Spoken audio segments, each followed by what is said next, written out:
Oh my God, we are going to have so much fun tonight. We are going to have so much fun tonight. You have no idea. You have no idea. I think it's the first time I've ever been on time. It feels weird. It feels like a letdown. It feels like this is what I've been missing out my whole life. Like this is what it's like to be on time. Um, oh, this is gonna be a good night. I got a feeling it's gonna be a good night. Um, Here we go, guys. Oh my God, I'm gonna love this. This is almost therapy for me. All right, we're going to go live right now. Here we go. Wait. 3, 2, 1.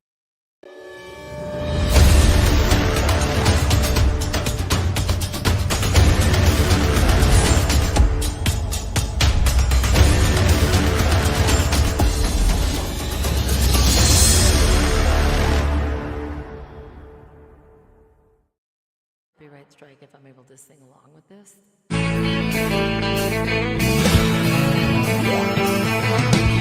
No one told you life was gonna be this way.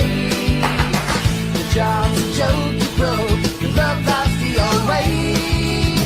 It's like you're always stuck in second gear. But when it hasn't been your day, or maybe your month, even your year. But I'll be there for you when the rain starts to fall. I'll be there for you.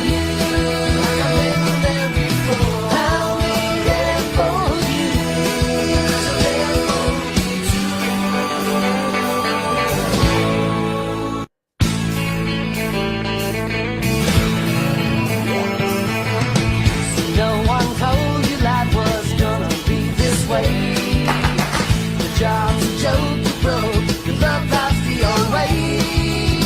It's like you're always stuck in second gear.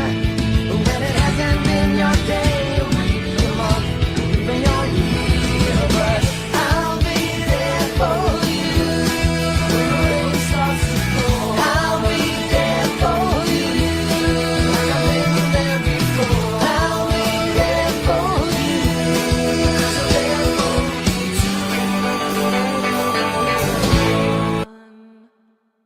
oh my, not only is it gonna be fun, but I have a thing. I have a soundboard. So at any time tonight, we're gonna cut to any song you request. Any song you request, and I will turn it into an Epstein song. Someone just said good morning, Sunday morning. I apologize. It is not Sunday morning, but we have to give out to Nancy Pelosi. Out of your quiver, you're not ruling anything out. Good morning, Sunday morning. We have a responsibility. We take an oath to protect and defend the Constitution of the United States. Good morning, Sunday morning. We have a responsibility. We take. Yeah. All right. Well, so we're gonna start out tonight with a couple of pieces of information. I know, guys. You know what I think people get upset about is that they they thought I was like right wing and then left wing, and then what they don't realize is that there's no wing. So it's like, I'm not gonna watch you ever again. I'm gonna unfollow you because you didn't know who Charlie Kirk was. Guys, it doesn't matter.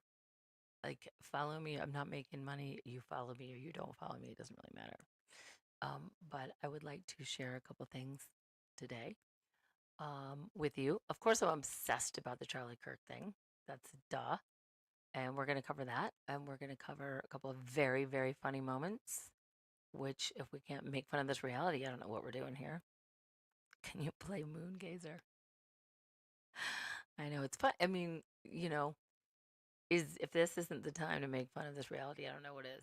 So I'm going to start out because I have a lot of late night people who are just showing up, and I don't. Can I play Moon Gazer? I don't know what that even means. I don't know what that means. It's a little good. All right.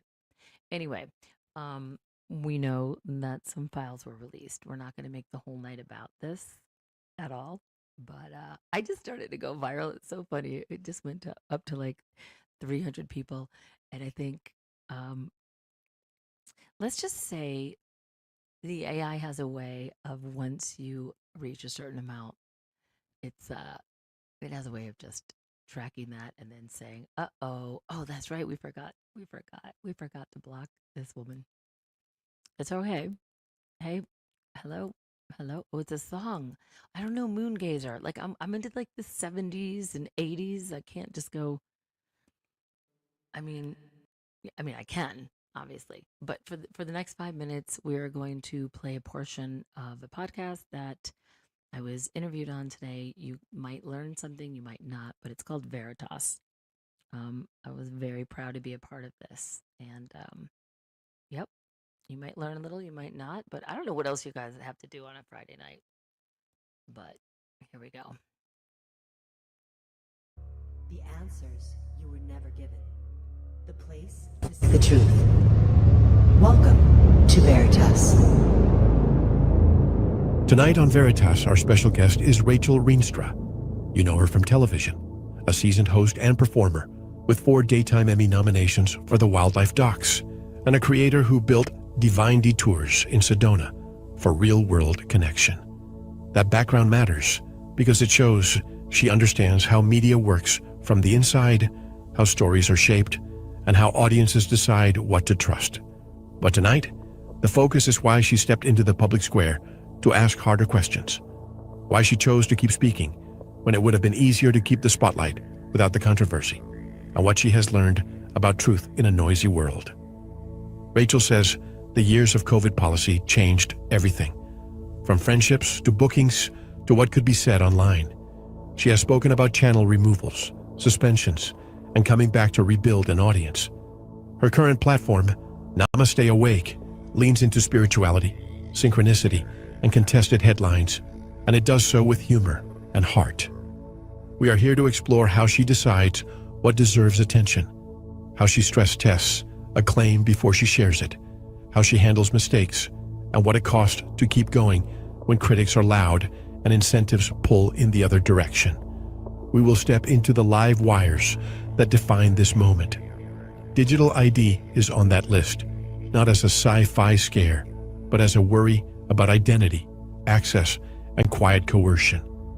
We will talk about the way a story can break at midnight and harden into a narrative by morning, about what gets amplified and what gets buried, and about the personal checklist she uses to decide whether to post now or wait for a better picture. We will look at the headlines people whisper about, the gaps that make honest people suspicious, and the difference between healthy skepticism and reckless speculation. Method and courage sit at the center of this conversation. How do you keep a spine when reputations and livelihoods are on the line? How do you hold compassion without losing skepticism? How do you correct in public without losing the will to speak? Rachel has stood on sets, in studios, and now in the open arena of the internet. And that range gives her a perspective on power, narrative, and silence that few people can offer. She still believes truth is not fragile, but people are. And that is why the way we talk matters. 2 hours, no commercials, clear questions, straight answers. Rachel Rienstra is coming up next. Welcome to Veritas. If this is your first time listening, welcome home. To access tonight's full interview and all of our exclusive material, simply join the Veritas Plus family by clicking on the subscribe button at veritas7.com. While you're there, don't forget to visit the Veritas store, featuring a range of great products, including Focus Life Force Energy.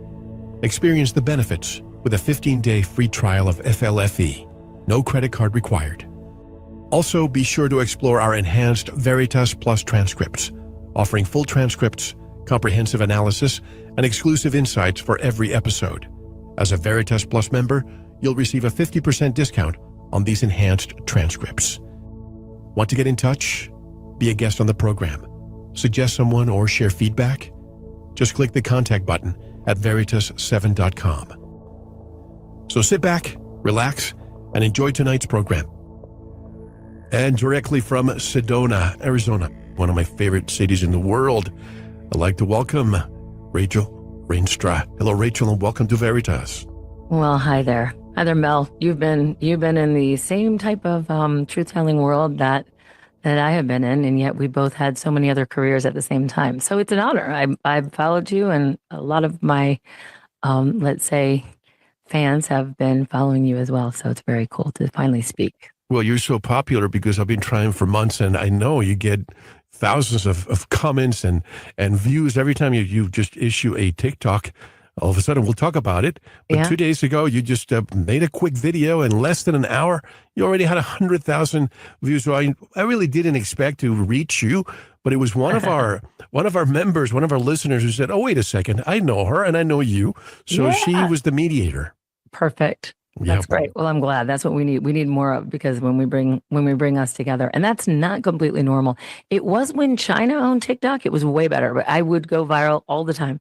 And then when they made the deal and they switched the hands to the new owners of TikTok, of the nation we're not allowed to name, Yeah. no, it barely, I'm telling you, it barely happens. They've taken down at least 3 of my TikTok accounts that really were going viral. And then it's taken me about a year just to build up to 65,000 now. So, but I'm happy when I do see that. We get $1 per 1,000. So yeah. By the way, you A said little bit it. of money. I didn't want to open with this, but I'm glad you did, because a lot of people think, oh, China owns TikTok. Mhm. They're going to censor us and this and that, but people are not seeing the real truth here. The country that cannot be mentioned, they Yes. want to be able to monopolize speech. Yeah. And that was one of the outlets that was out there that still, we still have X. I don't know. We'll discuss Elon Musk as well. But I don't know give how us we're your, going to get through. There's so many things to talk about. Oh my gosh. let's start with your background, because, Yeah. I love interviewing people like you. People with talent. You're on TV. You were in Hollywood. You're a Mhm. comedian. You're a musician. You're a singer. And the arsenal of weapons that you have in order to disseminate truth is just unparalleled. But let's just start with your background. Well, I grew up in Michigan, and then mom's minister, dad's a doctor. Everyone's either professor, teacher, doctor, or nurse.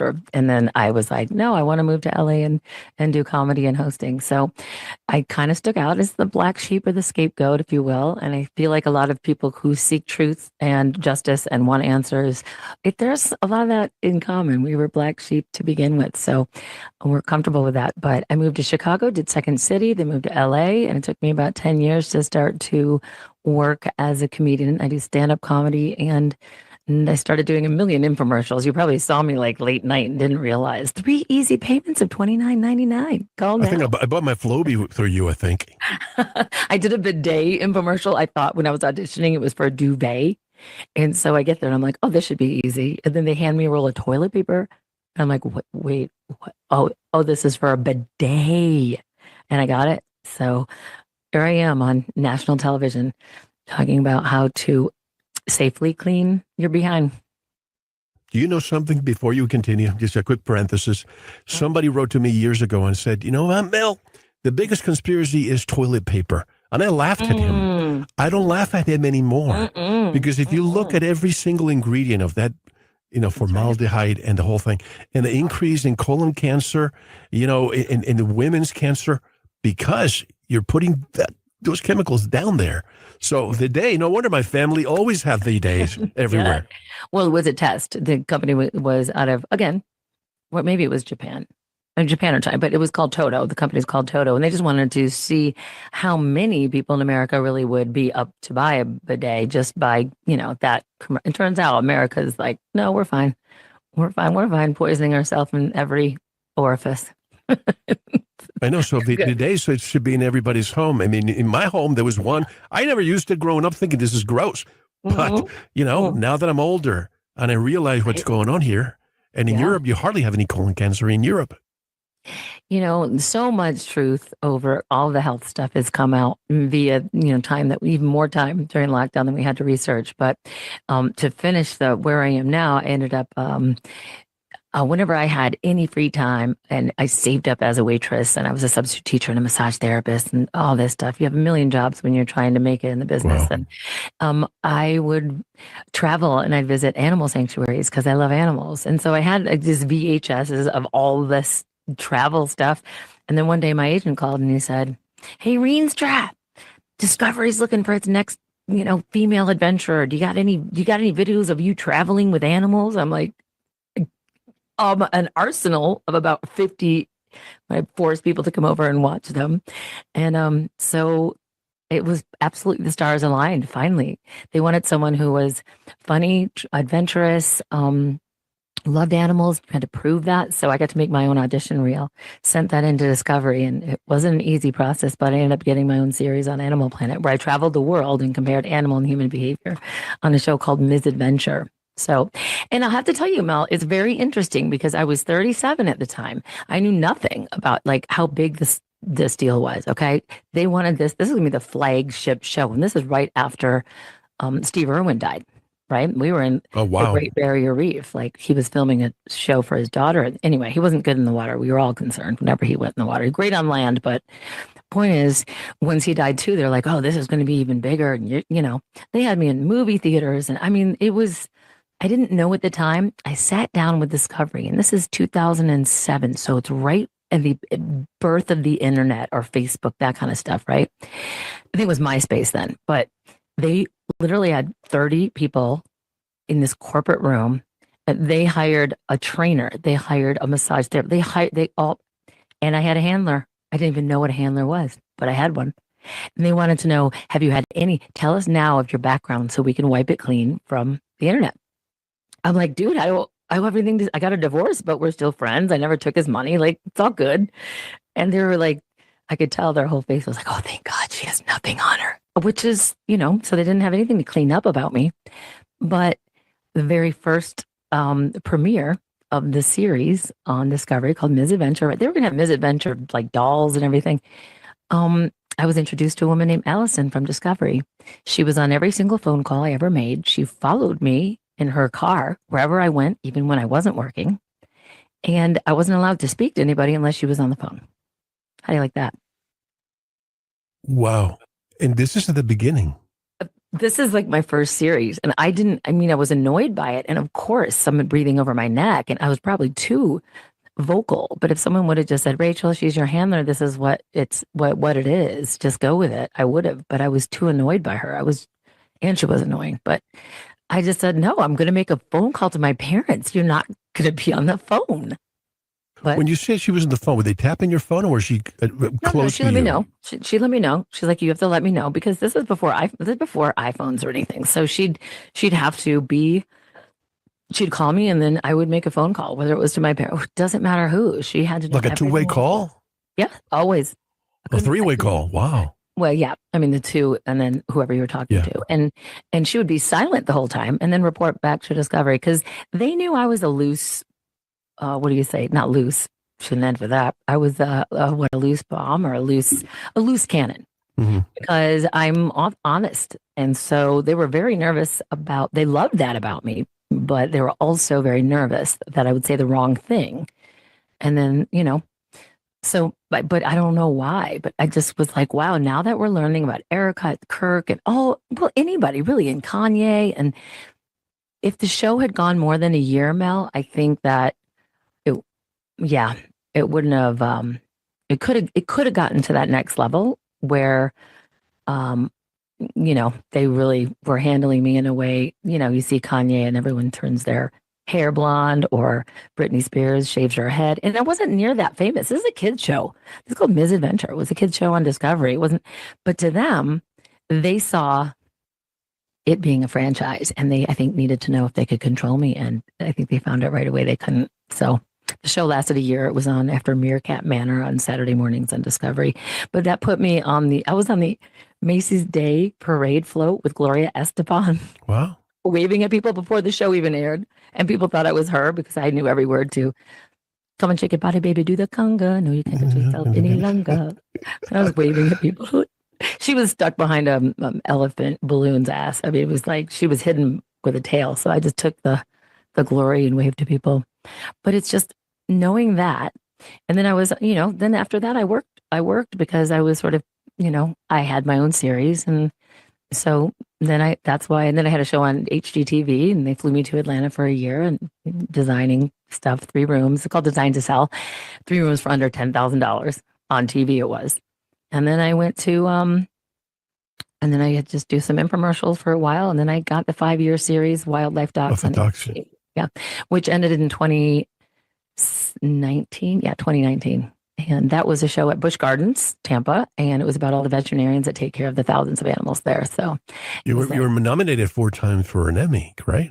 Yeah, I mean, it's very hard to say giraffe has a baby, otter gets a root canal, and I didn't win. How's that possible? What do you think ended that program? Was it an interview that you did? No, I know what ended that program for 5 years. What was a 5-year contract? We were really lucky to be. I mean, you're lucky to work on any show for 5 years as a TV host. But it was sponsored by SeaWorld, and SeaWorld was bought by, well, at least we can say the name of the country, China.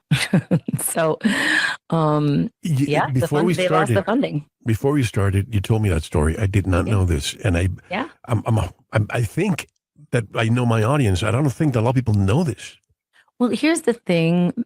Why do I know this? Because back to research. My producers were like, we don't know if the show's getting picked up. We don't know. I go, well, why don't we follow the money? No one wanted to do that.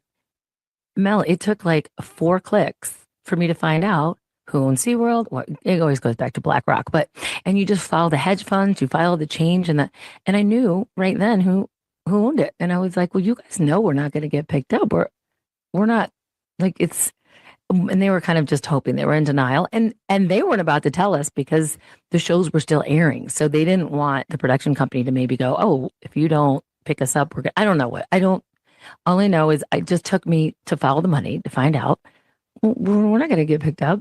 We just lost our sponsor. It's not that difficult. So I had to break it to the producers that the show wasn't going to be aired anymore. And then we're all going to be without a job. I'm not surprised about this at all because a lot of people don't know that most movie theaters are owned by China. So they don't need to come here and conquer. They have conquered through culture without firing a single shot. Well, that's what I used to think until this APEC thing hit the, let's just say the Rachel Rienstra simulation. And I'm like, how in the world? I think one of my TikToks was even like, how did I not know that the nation we're not allowed to talk about is not real? Is like Jimmy Carter was talking about this, and I just went, wow, hold on a second. There's a foreign nation that can buy our government and they don't have to register with FARA. That's FARA. Right. That's foreign agency registered, right? FAR. So if you're anywhere like China probably registered with them. They have to if they spend money in America. But APEC is the only foreign lobby group that does not have to register. And this is the part that you even mentioned this. All of a sudden you call the anti-S word. And right. Well, I'm just talking about money and a nation that is like no other nation's allowed to. Like if Australia wanted to, fund a governor or a congressman, they'd have to register with FARA. But why is that? And why do we have the prime minister coming to addressing our Congress and they all go there? 250 of them look like they were at summer camp on their little vacation to that nation to, it's become so, I don't know if it's because of the internet that it's become so obvious. Like, what do you think? So you weren't taken to the influencer little re-education trip? I wasn't even offered. I think they know better, but I do know some comedians that have and that did. And it was weird. As one of them, I'm not going to say his name. I don't want to out him, but he went and he said every day. I mean, they flew him first class because he was an influencer a little bit with comedy, and he was supposed to tweet every day something amazing about that nation, and he felt really weird about it. And he said he probably wouldn't have done it again or wouldn't do it again. But that's become, at least in my algorithm, very apparent, who is now in control of what we do and who we get. And everyone thought it was China, but it turns out I'm not really worried about them anymore. Yeah, I agree. You know what I mean? And, years ago when I started questioning this, I said, how is it that 2% of the population of the United States and 0.02%, 0.02 or 0.2% of the world population Yep. can have so much influence? And if you look at most CEOs, well, Hollywood, banking, CDC, big pharma, everywhere. Yeah. And then you wonder why? Why is that? Why is that? You tell me, why is that, Rachel? Well, when you look everywhere, you see that there was a time, and it goes far back, even probably before I was born, that there was a deal made. And, I have my theories about it, but I think ultimately, when you are silenced and not allowed to talk about something, whether it's climate change and you want to bring up questions, you're an anti-climate changer. If you bring out questions about something that usually takes 10 years of research to inject your body with, and it's rushed through based off of fear and propaganda and no research, you're called an anti-vaxxer, right? You're shamed and humiliated, and they take advantage of the human emotional, and maybe this is through the algorithm that they've had about us. CDC does not mean Center of Disease Control. It's allegedly Controlled Data Corporation in Atlanta. So they've had this quantum computing, Mel, for a long time. So they can do simulations of what would happen if there was a pandemic and how people would respond. And once they have enough information through all the, CIA funded Facebook, right? So they know how people will respond. And they probably were right. It was going to be live log. And it's going to humiliate and shame. And that's for a human spirit. We want to feel belonging. Like that is the number one thing people want to feel heard, seen, and they want to feel like they belong to a group. Yep. And if I oust you, Mel, and you are mocked and humiliated by the people in your social structure, because that's the reason a lot of people show off with their watches and their Gucci bags. It's so, look at me, I'm accepted, I'm wealthy, I'm this. But ultimately, they took advantage of that. Well, I never cared about fitting in. My dad told me my whole life, don't care what people think. And I never have. And my agent, of course, said, as long as they're talking about you. And who cares? But the point is, as long as I can stay true to who I am, I can sleep at night. And if you don't like who I am, you might like me tomorrow, you might not, but it's not my business. Do I like myself? Am I staying true to myself? And for me, I'm more apt to be concerned about where I go next when this mortal coil is gone. Am I going to be proud of the life I lived, and was I true and honest and didn't do things to fit in? I never even understood sororities. Like, you're going to beat each other up and mock each other so you can end up just wearing the same freaking sweatshirt? How weird. That's a group. Well, that's fraternities and sororities where they stemmed from. That's the club. That's just a little kind of microcosm of the macrocosm of the larger picture of the social structure and who's really in charge. Well, this is probably why I was compelled to reach out, because I can tell when somebody hates the hive mind, and you're one of those. I hate the hive mind ever since I was a youngster. Oh, become part of this club, of this group, of this and that. Like, wait a second, but I have my own thoughts. Critical thinking. Where's that? Or questioning. And I was told not to question. This is what the book says. Don't question it. And I always had a problem with that. And it's not that I'm a renegade, but I want to know. I don't want to believe, I want to know. And I see that with you too. Yeah, we're curious creatures. And I have been wrong many times, and I'm willing to be wrong again. I just don't think it's wrong, especially if we're living in a country that claims to be free. Why in the world would you shut me down when I just ask a question? I didn't give an answer. I just asked a question. And that question, just like the nuns who shut down anyone questioning religion, it's the same concept, right? It's that the dogmas, the creeds, the paradigms of the world we live in sets you up for programming. And now I just ask people, instead of what school did you go to, I'd say, so what indoctrination camp were you a part of? This is my favorite. What indoctrination camp are you? I mean, really, because ultimately the bell rings, you got to go from this class to this class. don't interrupt, don't get in trouble, don't be sent to the principal's office. And I was always, I mean, the principal and I were almost good friends because I was there all the time. Oh, me too. You were? So you Absolutely. were a rebel. Oh, yeah. I went to Catholic church school all my life. And, whenever I question something like, okay, explain this to me. How is it possible? Adam and Eve, and they had 2 sons, 3 sons, but did they have a son with the mother? Or, don't question Well, yeah, that. you keep having kids and you're like, wait a minute, this is not right. Where's the woman? Yeah, right. The only one is Eve. Right. And those are the questions that you're not, I remember being, because I went to a Christian school, we were taught what to say to someone that wasn't a believer. We had a list of things and we were tested on that. And I think back on that now and I'm like, wow. And I was sent to the principal's office. My dad told me at 9 years old, I don't remember this, but I guess I wouldn't put my hand over my heart and pledge allegiance to the flag. And they said, Rachel, you need to do that. And they said, I'm not chanting with a bunch of other kids. I'll pledge allegiance to God, not a flag. I'm not doing it. And it's like, oh, my poor parents were like, oh God, what are we in for? Did you have siblings?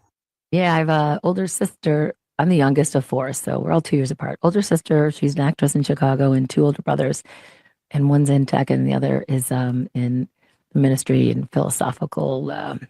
But he's brilliant. He's a walking Google. He was Google before Google was Google. But it's very hard to have a conversation with someone that is programmed to debate constantly. You want to seek to understand, not to be right.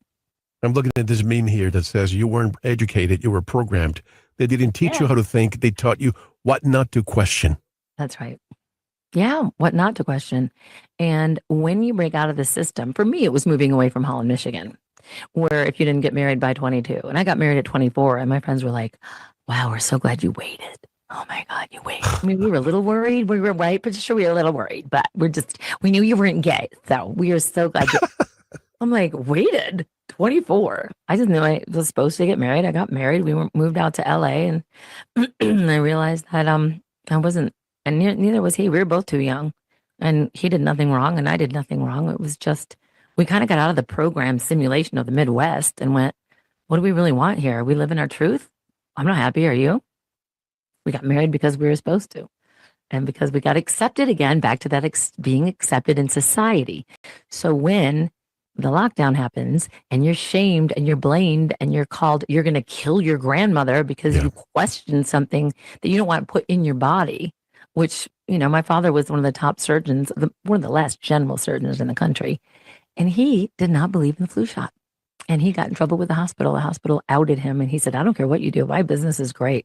I will never get paid because they were paying doctors to give people the flu shot. He goes, I'm not doing it. You can't buy me. I don't believe in it. He said, God made your body to heal on its own, and that's messing with it. And there's always going to be, he would told me there's always going to be a different strain a day later. Don't do it. And I didn't. I never have. And the sad part was the programming in the last few years of his life, he took every shot. And he died 2 years later. Yeah. And he what changed him, though? Because he retired and he just watched CNN. And it wasn't just CNN. He laid there in bed and just, that's powerful. That stuff that even the music on Fox News or CNN, I don't care what it is very, especially for young children and for older people, their brains start to shrink and they get more, I'm going to say programmed. And I thought he could never get programmed. The man that raised me to never, ever take a vaccine took all of them and died 3 years later. Quickly went downhill. I realized that when digital TVs came out, something was wrong. They're able to submit, the whole digital age, send more information to hypnotize you after 60 seconds. CNN, Fox News, the rest of them, not to mention direct to consumer marketing for big pharma, only happens here and in New Zealand. Yep. And that's the thing is that when he was working, he wasn't sitting at home watching TV 24/7, right? And also, very strange to be brought up one way. And then when your dad won't talk to you because you listen to him, you won't get, especially a rushed vaccine.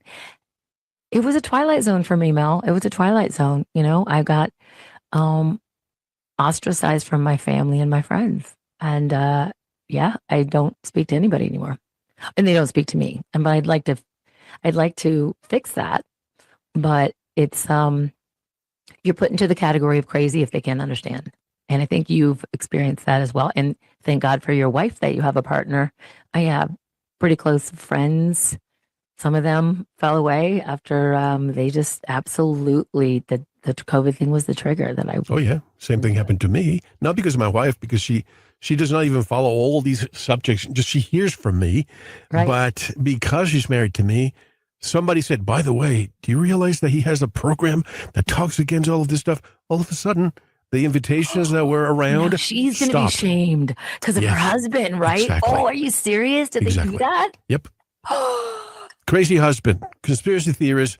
Hope that he never reproduces again. We don't need people like that living. Shame on you, killing grandma, blah, blah, blah. I wish they would one day apologize Well, because we were doing this to save their own lives. I know. And the thing is, for me, I lived in Sonoma. I mean, I have lived in Sonoma now for 4 years. And this is why I started. I didn't go back to Los Angeles because my agent said, if you won't get the vaccine, you're not going to work again. Really? Oh my God. California was the worst, like the worst. And I said, wait a minute, what are you talking about? What business is it of theirs what I do with my body if I show up and I can work? And the pandemic's over. Doesn't matter. It's by principle and people will know. And you've already had that national. I was interviewed right before the vaccine was rolled out by America's Real Voice. Before you go there, I wanted you to discuss this, and I'm going to include a clip with your permission of that clip. But what happened to My Body, My Choice? Well, and that's so weird because so many people are about, they're anti-abortion and or they're like My Body, My Choice, which I grew up sort of Democratic, and then I went to the right, and now I'm right in the middle because I realize they're owned by the same people, and they're just wanting us to divide. So I won't take a side, but what I find ironic is it is my body and it is my choice. And the thing is, if you're vaccinated, you should be fine, right? What do you care if I am? It goes beyond common sense, and I think that they knew that the whole time, and no matter what, if our kids look back one day and see the nurses and the doctors doing these dance videos on TikTok, when that was supposed to be the biggest killer disease since, and don't get me started about the polio epidemic, because we both know that that's not what they told us either. But No. I'm not saying it didn't exist. There's just more to the story that we won't go into, but it's, you're watching these people dance and you're watching, we now see the videos where they're doing these big press conferences and none of them are wearing masks. And then before the cameras roll, okay, guys, got it? We're rolling. Okay, everybody put your masks on. Everyone put your mask. We've seen that. And yet, no, it's so, because when I've been wrong about things and I'm willing to say, oh, you know what? I was wrong about that. It's not that we need you to say you're wrong. Just we went through so much. I've lost, I lost my entire career. My entire career that I worked 25 years and I had to reinvent myself, ostracized from my family and friends, like not knowing how I was going to make a living. And you can't even go, hey, you know what? Maybe that whole thing was, a little bit like blown out of control. No one.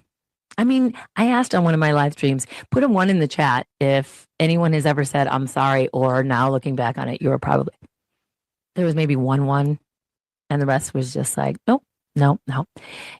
And all we were doing was telling you, don't take that road because you're going to be going 70 miles an hour and it doesn't look like there's a cliff. There's a cliff. So just don't take that road. Oh, you rode conspiracy theory. Like, no, I'm just saying I saw what's at the end and you don't want to do it. And then they're mad at us like we did something wrong. And this is the propaganda. This is the power of propaganda. It's the power of hypnosis. But I was surprised. Power of television too. Of course. I was surprised about one of my younger siblings, conspiracy theorists, atheists, questions everything. Yeah. But when this came along, he was the first one to roll up his sleeve. No. I got to take this. That's what confused me. Yeah. Even the people that even the people that were like, those are chemtrails, right? Yeah. Okay, all right. Well, so, like 9/11, like there was more that wasn't got box cutters, right? I mean, building 7. Yeah. Oh, yeah. Right. Okay. Those people are like, okay, shoot me. What? And by the way, I grew up in Ethiopia, at least 4 years of my childhood, because my grandpa was a missionary doctor. My My dad was a missionary doctor. So, I mean, when they were trying to find something on me, when the whole, out in the whole chemtrail thing, when I did a video about that, they tried to find something on my family and they just couldn't. They're like, oh shit, our parents are missionary doctors. There's nothing but like they opened hospitals in Ethiopia. There's nothing we got on earth. But it makes it even more surprising because I remember getting vaccinated when I was 7 because we had to go to Africa. And then when I had my series on Discovery, traveling the world, yeah, I didn't think twice about it. And this is what, and Mel, I want to ask you, why don't you think I thought twice about getting vaccinated to go to Africa? I didn't. Although there was one place they said, you want to get a vaccine for that place, or do you want to take hydroxychloroquine? Mm. And I said, I'll take the pills. And I didn't. And I was fine. But the point is, I didn't think, I got the vaccines. I got all of them to travel in 2007. Something about this made every cell in me, I call it the belly barometer. It's called, our Candace Owens might say, you don't know, but you know. You don't know, but you know. And that's called your intuition. Subconsciously, That. Well, even subconsciously, or, you walk into a room and you see somebody like, oh, that guy, and then to find out the next day he was like a murderer. It's like we do have intuition. We do pick up on things that might not be right. When someone's lying to you. I do. I can feel it in my bones. So why would you, if you traveled at all, have you traveled and taken vaccines and then all of a sudden this one comes up and, the normal thing for someone to say is, well, Mel, when you went to, that foreign country, you took it. What's the difference? What would you say? Well, the same thing. I don't remember ever traveling to places that required it. The closest one is when I lived in Singapore, and then I wanted to go to China, and they decided, nope, I'm going to go to Hong Kong, but I'm not stepping into China if I'm required a shot. I have always had a problem with that because I had a few things that happened to me when I was younger. Get the mono, the kiss disease and stuff, but it was mixed with something else shortly after I got vaccinated with something, and I never felt comfortable with it. One of my first childhood memories, they say you don't remember like before 6, and I think they're pretty accurate with that. Yep. That's why most religions or cults can say, give me a child until the age of 7 and I'll own the man the rest That's of the right. Because that's when your brain is forming. And I just remember my mom ironing. We're in the basement. I'm 6 at the time, maybe 5. This is my first memory of my life, by the way. And she said, we have to go to the doctor again to get the shots because we were getting ready to take off and go to Ethiopia. And I would have nightmares as a child about them. I would weep uncontrollably, like weirdly, like I was going to be. You knew. As a 5-year-old, I knew. And I just remember even when I had the show and they said, oh, we just need 2 vaccines because we're going to Borneo, third world country, and we're going to Africa. Okay. So one of them, I got the shot. And the other one, I just took the pill, but I didn't like it, but I wasn't the way I was about this one. And about this one was because of the propaganda. Like they were using, and I don't know if you've seen some of my live streams, but there's a clip that, of course, they gave us our channels back about 6 months ago, just silently. And I know you had all of your material taken away without warning. I had, since YouTube started, I had over, and I was trending, I was making money on YouTube. And out of nowhere, they took down our channels, didn't give them back, and I lost footage of my previous dogs, my life, 13 years of my life was gone. And they didn't, and wouldn't tell you why, but it was because we started speaking out. And out of the blue, we all get our channels back. I'm not saying we get the same views, but they gave it back. And why would that be? In every single one of those videos that I did about speaking out, they're there. So now it's not misinformation. They made enough money, I guess. Or they don't care anymore until the next pandemic comes along. Well, Mel, you've seen people make, at least they're in court for millions of dollars for being sued because now it's proven all the side effects and whatnot. So there's companies that are being sued, even though in the 80s they signed, the big pharma signed with Ronald Reagan. I can't remember what it's called, but they signed the act where the pharmaceutical. No liability. No liability. And so when people around here in Sedona, now I was here, so I was like, I got to figure out what I'm going to do for work. But people already know what I feel about and that put me in a different category, right? A not accepted category. And so, yeah, I worked for two other companies doing wine tours, and I got fired from both.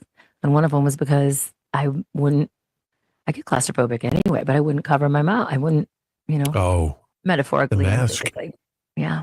And so I started my own company. And I said, well, forget it. And so Good I for you. thank COVID for that. And I called it divine detours because this is all a detour for us. We all have divine detours. Your husband gets cancer and dies in a year. I've heard so many stories on my tours of like, boy, if I thought I had it bad. And at this point, I got to watch people wake up in my car. Like I literally got to the first month, it was horrible. Second month, third month, second year, now it's over. No, and people are like, should I wear a mask? Should I not? And they're all looking to each other. Are you? Are you? I'm like, I don't know how you're going to drink wine with a mask on, but do whatever you got to do. Because, I like oxygen. And they're based, and tell you, Mel, they would get in my car triple masked from New York. Those would be the triple mask. California would be the double masked. And then Michigan or Chicago would be regular masks. By the second vineyard, Mel, after a couple glasses of wine, they lost their masks Really? and they're drinking out of each other's cup. I'm like, you know how much I wanted to say, I'm sorry, did the virus go away at vineyard number 2? Or did you realize with real eyes that, and the way that ivermectin and the way that all that stuff was demonized. Yeah. And my ex-boyfriend is Jimmy Dore, and I love that he was not, I don't love he was vaccine injured. I mean, I love that. You and Jimmy Dore were together? He was, after I got married, I don't want to say my rebound, but we had known each other for about 10 years. And yeah, he was my I did not love. know that. I love his work. Yeah. And I know he was always hysterical. And I just remember him having a little bit of a breakdown saying before he became as big as he is now, because all his friends were like the other Jimmys, Jimmy Kimmel, Jimmy Fallon. And he was like, what? I mean, oh my God, what am I going to do with my career? He was midlife crisis he had. And I said, Jimmy, you're really, really funny. Like funniest. And I would write stuff and he would use it on stage. And I'm like, oh, maybe I could do this, But I realized that I said, Jimmy, you're really good, but you're just funny. If you turn your pain to purpose, if something in your life happens where you transmute and alchemize that to purpose, you're going to be unstoppable. Because when you have that righteous indignation about a topic, and then because he really got political before COVID, but if something happened to you or you turn that into a mission, now you got a mission behind your comedy and it's unstoppable. You got the truth, you got the light behind what you're speaking. And he does, and he did. What I told you at the beginning, the arsenal of weapons you have is unparalleled. Yeah. And it's funny though, because for me, I look at him like, but it worked out. And Joe Rogan did the same. And you can go through Ian Carroll even was when I was trending like crazy on TikTok when China owned it. And we would message each other like, wow, this is really cool. We're making a living. And I said, you got to get in touch with my ex-boyfriend, Jimmy Dore. I think you should be on his show. Because he was outing the cereal aisle and what companies owned what and everything. Right. That's how he started. That's how he started. And got them in touch and he was on the show. And and Candace Owens, what's hard for me is I'm going, what is it that I can't even get my Twitter account back? They won't even give me that. Even though Elon Musk started it, I can't get it back. I got it back for a month. And now they say I don't have that email and I'm not who I say I am. I've written the company. I've done everything. And so if you go on Twitter or X, you'll see Rachel Rienstra. I think it has like, I don't know, 2,900. It's the principal. I could start a new one, but no, that's the one. That's me. I don't want to use anyone else's name. The one that uses my name is me, and I can't get back into my account. And what I'm saying is, why are they so afraid of the tour guide in Sedona who doesn't have a TV show anymore? And yet, and Jimmy Dore is not having me on his show. Candace isn't having me on her show. Ian Carroll won't even recognize me now. What's going on? Really? Yes. Now explain that. Well, that's surprising to me. I can't explain it. I mean, maybe there hasn't been a video that's gone viral enough where they have to go, oh, I know Rachel, because Jimmy was very happy to reach out to me when I was a four-time Emmy-nominated TV host. Congratulations. I love your work. I see you every week on TV. And now, wouldn't you think he'd want me to come on there and talk about what happened to me and how my career was taken away, yet I stood up for the right thing like he did? Hmm. Wouldn't that be an interesting topic? I think it would. I mean, he is married and maybe she doesn't like me because she was the girl he was with after me. I don't know, but they've been together forever and that was eternity ago. So, Mel, I don't know. You tell me. And What do you I'm think not of the about it. concept of controlled opposition? And I'm not accusing anybody, but what Yeah, are your no. thoughts on that? Well, the thoughts are because it's personal to me. I don't know if you saw me kind of going off on one of my very loyal followers on my live stream last night. She was like, "Oh, controlled opposition. Candace is controlled opposition," but I would be more apt to buy that if I wasn't called controlled opposition. With the story I told you, I was called controlled opposition because I was on TV and I spoke out, and someone looked up a background report on me that Now, said explain that because you said that behind the scenes. behind the scenes. Well, in 2017, I was really sick. I went to the doctor. The doctor said, "I can't explain anything other than you probably have chemtrail lung." And my boyfriend looked at me and went, "Oh God, please don't do this." And he goes, "What?" And he goes, "Oh, she's a conspiracy theorist. She's going to want to record you saying that." And he goes, "I don't care. Record me. I've worked for the military. I've been over 100 countries. Whatever. I'll say it." So I recorded him. It went viral on the internet as it would because no doctor ever said anything like that. But he wasn't just talking about the chemtrails in the sky. He was also talking about like chemicals that you breathe, right? Like mold, and it wasn't just all. But I was known as the chem lung girl. And then people looked me up and I was hero for a day. And then all of a sudden, someone looked at my background report. And on there, when I had a TV show on ABC about animals, on my background report, it said I was the head engineer at Lockheed Martin. And so that's the trajectory. And for some reason, YouTube gave him a huge following. I never heard of the guy. But now the world thought I was controlled opposition, making the chemtrail thing look shilly. They called me a shill. I'm a shill. So, I mean, it in a way, it took me down. I was still on TV, but it absolutely devastated me because here I am, probably the only one that didn't sleep with someone to get a job. I got the job on Animal Planet from my love for animals and my ability. And now I speak out and they're throwing me down, negating me because I'm on a national TV show owned by Disney. Now, it was syndicated by SeaWorld. So they're stupid. They didn't know. But so anytime someone calls someone controlled opposition, I say there has to be someone that does believe in truth. And for me, it's Candace right now. Although I have called, the video that's trending right now on my TikTok, which is, by the way, my TikTok is Rachel Rienstra verified. That's rachel.rienstra.verified. And why don't you ask me why I had to say verified? Why? They won't verify me. Huh. So I had to verify myself. Even if you paid. Nope, not on TikTok. And it's like, what else do you have to do? I was on TV for all these years. I believe, Send your DNA. which then BlackRock will purchase. That's and right. then they'll clone me one day. That's fine. But the point is, on that, Rachel Rienstra verified on TikTok, it's trending because I'm even questioning Candace. Now, she's doing what she's doing, and I'm always open to whether or not they're authentic. But my belly barometer with Candace is, I do feel like she loved Charlie, and I know she can't say everything, and I know she's, the thing that gets me is she says, if Erica tells me to stop, I'll stop. And I'm like, but Erica's not even mentioning you. Like, why didn't Erica come on your show to be interviewed? Like, does Erica hate you, or are you both ignoring each other? Because I don't know, maybe she's jealous of your relationship with Charlie. I don't know their relationship. I just know that Candace stopped working at Turning Point for a reason, and Erica started. And but it's weird because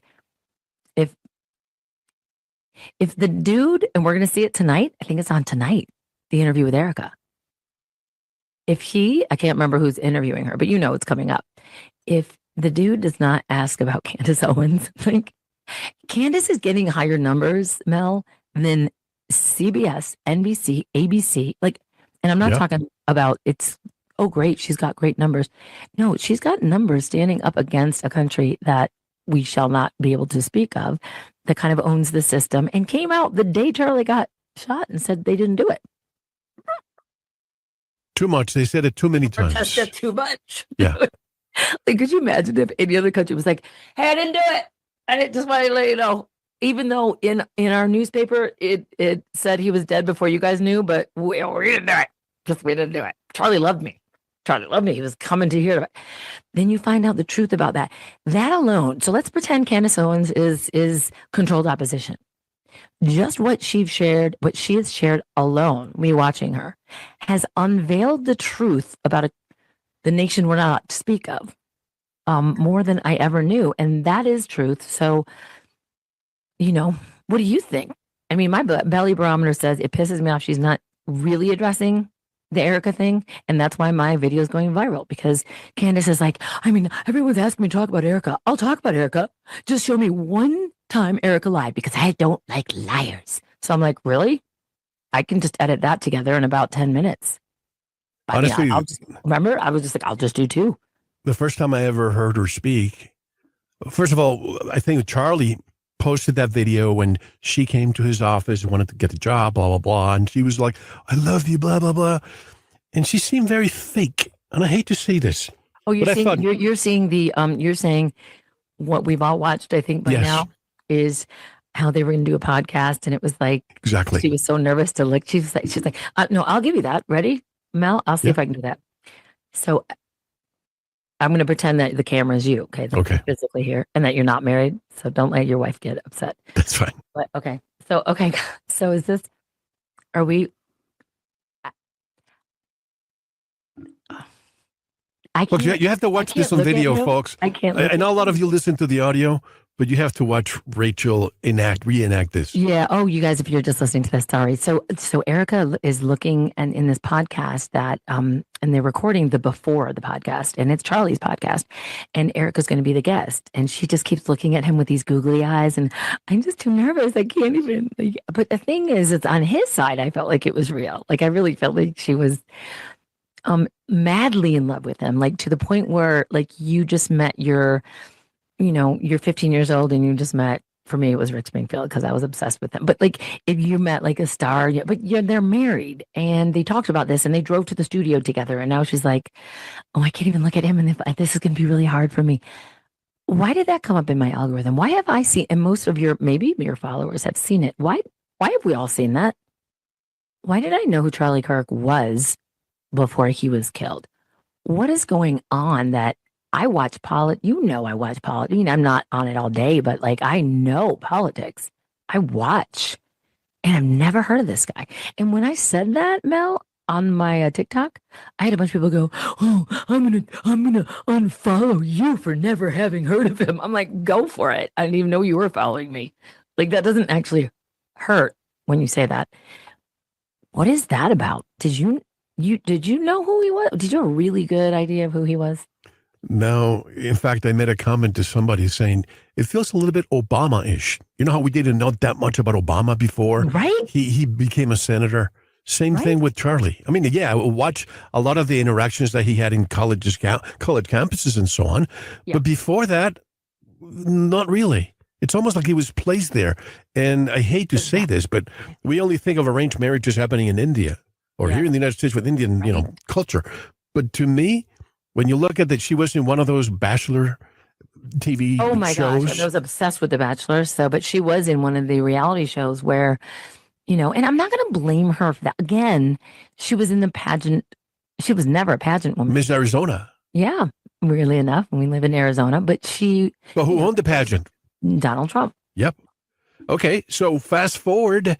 And then she goes to Romania. And if you look at that area of what happened in Romania, and you start looking at the connections she has, and then all of a sudden they're introduced. They went to Israel. I said the word. Sorry. I have to edit that. Oh, yeah. Careful. So she went there. I'm on a podcast where they call it IHOP. IHOP. Okay. Yeah, so she International House of hopped in a plane and went to the I country. And IHOP. They went there. They that's how they got their relationship secured. Yep. All of a sudden, he started questioning a lot of the influx. He was doing an audit, the influx of multi-million dollars. And I think this might be one of the reasons why he was off, because he was questioning things. And he did not like the fact that he was being coerced to Right. say it like this or else. And then, the whole Hamptons situation, right? Oh, yeah. I mean, this is, I would have to say if I had kept going with my show on Discovery and they were making misadventure dolls and all this, I know, my handler would, she would be, 6 months into the show, they flew me out to Maryland. It's just Discovery. Bethesda, Maryland is where the head of Discovery was. And they acted like, we just want to thank you. The show's doing really well. But it was now, believe me, I'm not comparing like the kind of intervention that he probably had because there was way bigger donors. But they wanted to make sure all the money that was funded in this show was going to be, if I'm going to be the face of this show, they better know that they can control me because no one could understand why they put me in a 5-star hotel. They flew me out. They sat down with me. They were like, so how's it going? Are you happy? I mean, you've been to Africa, you've been to Borneo. What can we do for you? Right? Because that's how it starts. And then, okay, well, we just want to, we know you're not on social media and we're so glad about that because I didn't have time. I was rappelling into bat caves and swimming with sharks. I didn't even know what MySpace was at the time. So the point is, I know what it feels like because you like something ain't right. But, and they met with him and now. Did you know at the time or were you innocent? No, I had no idea. Okay. All because of everything that's happened now. But my belly barometer knew. It's just like Candace says, you don't know, but I knew. I didn't knew. I didn't knew. I didn't know, but I knew. Okay. Something wasn't right.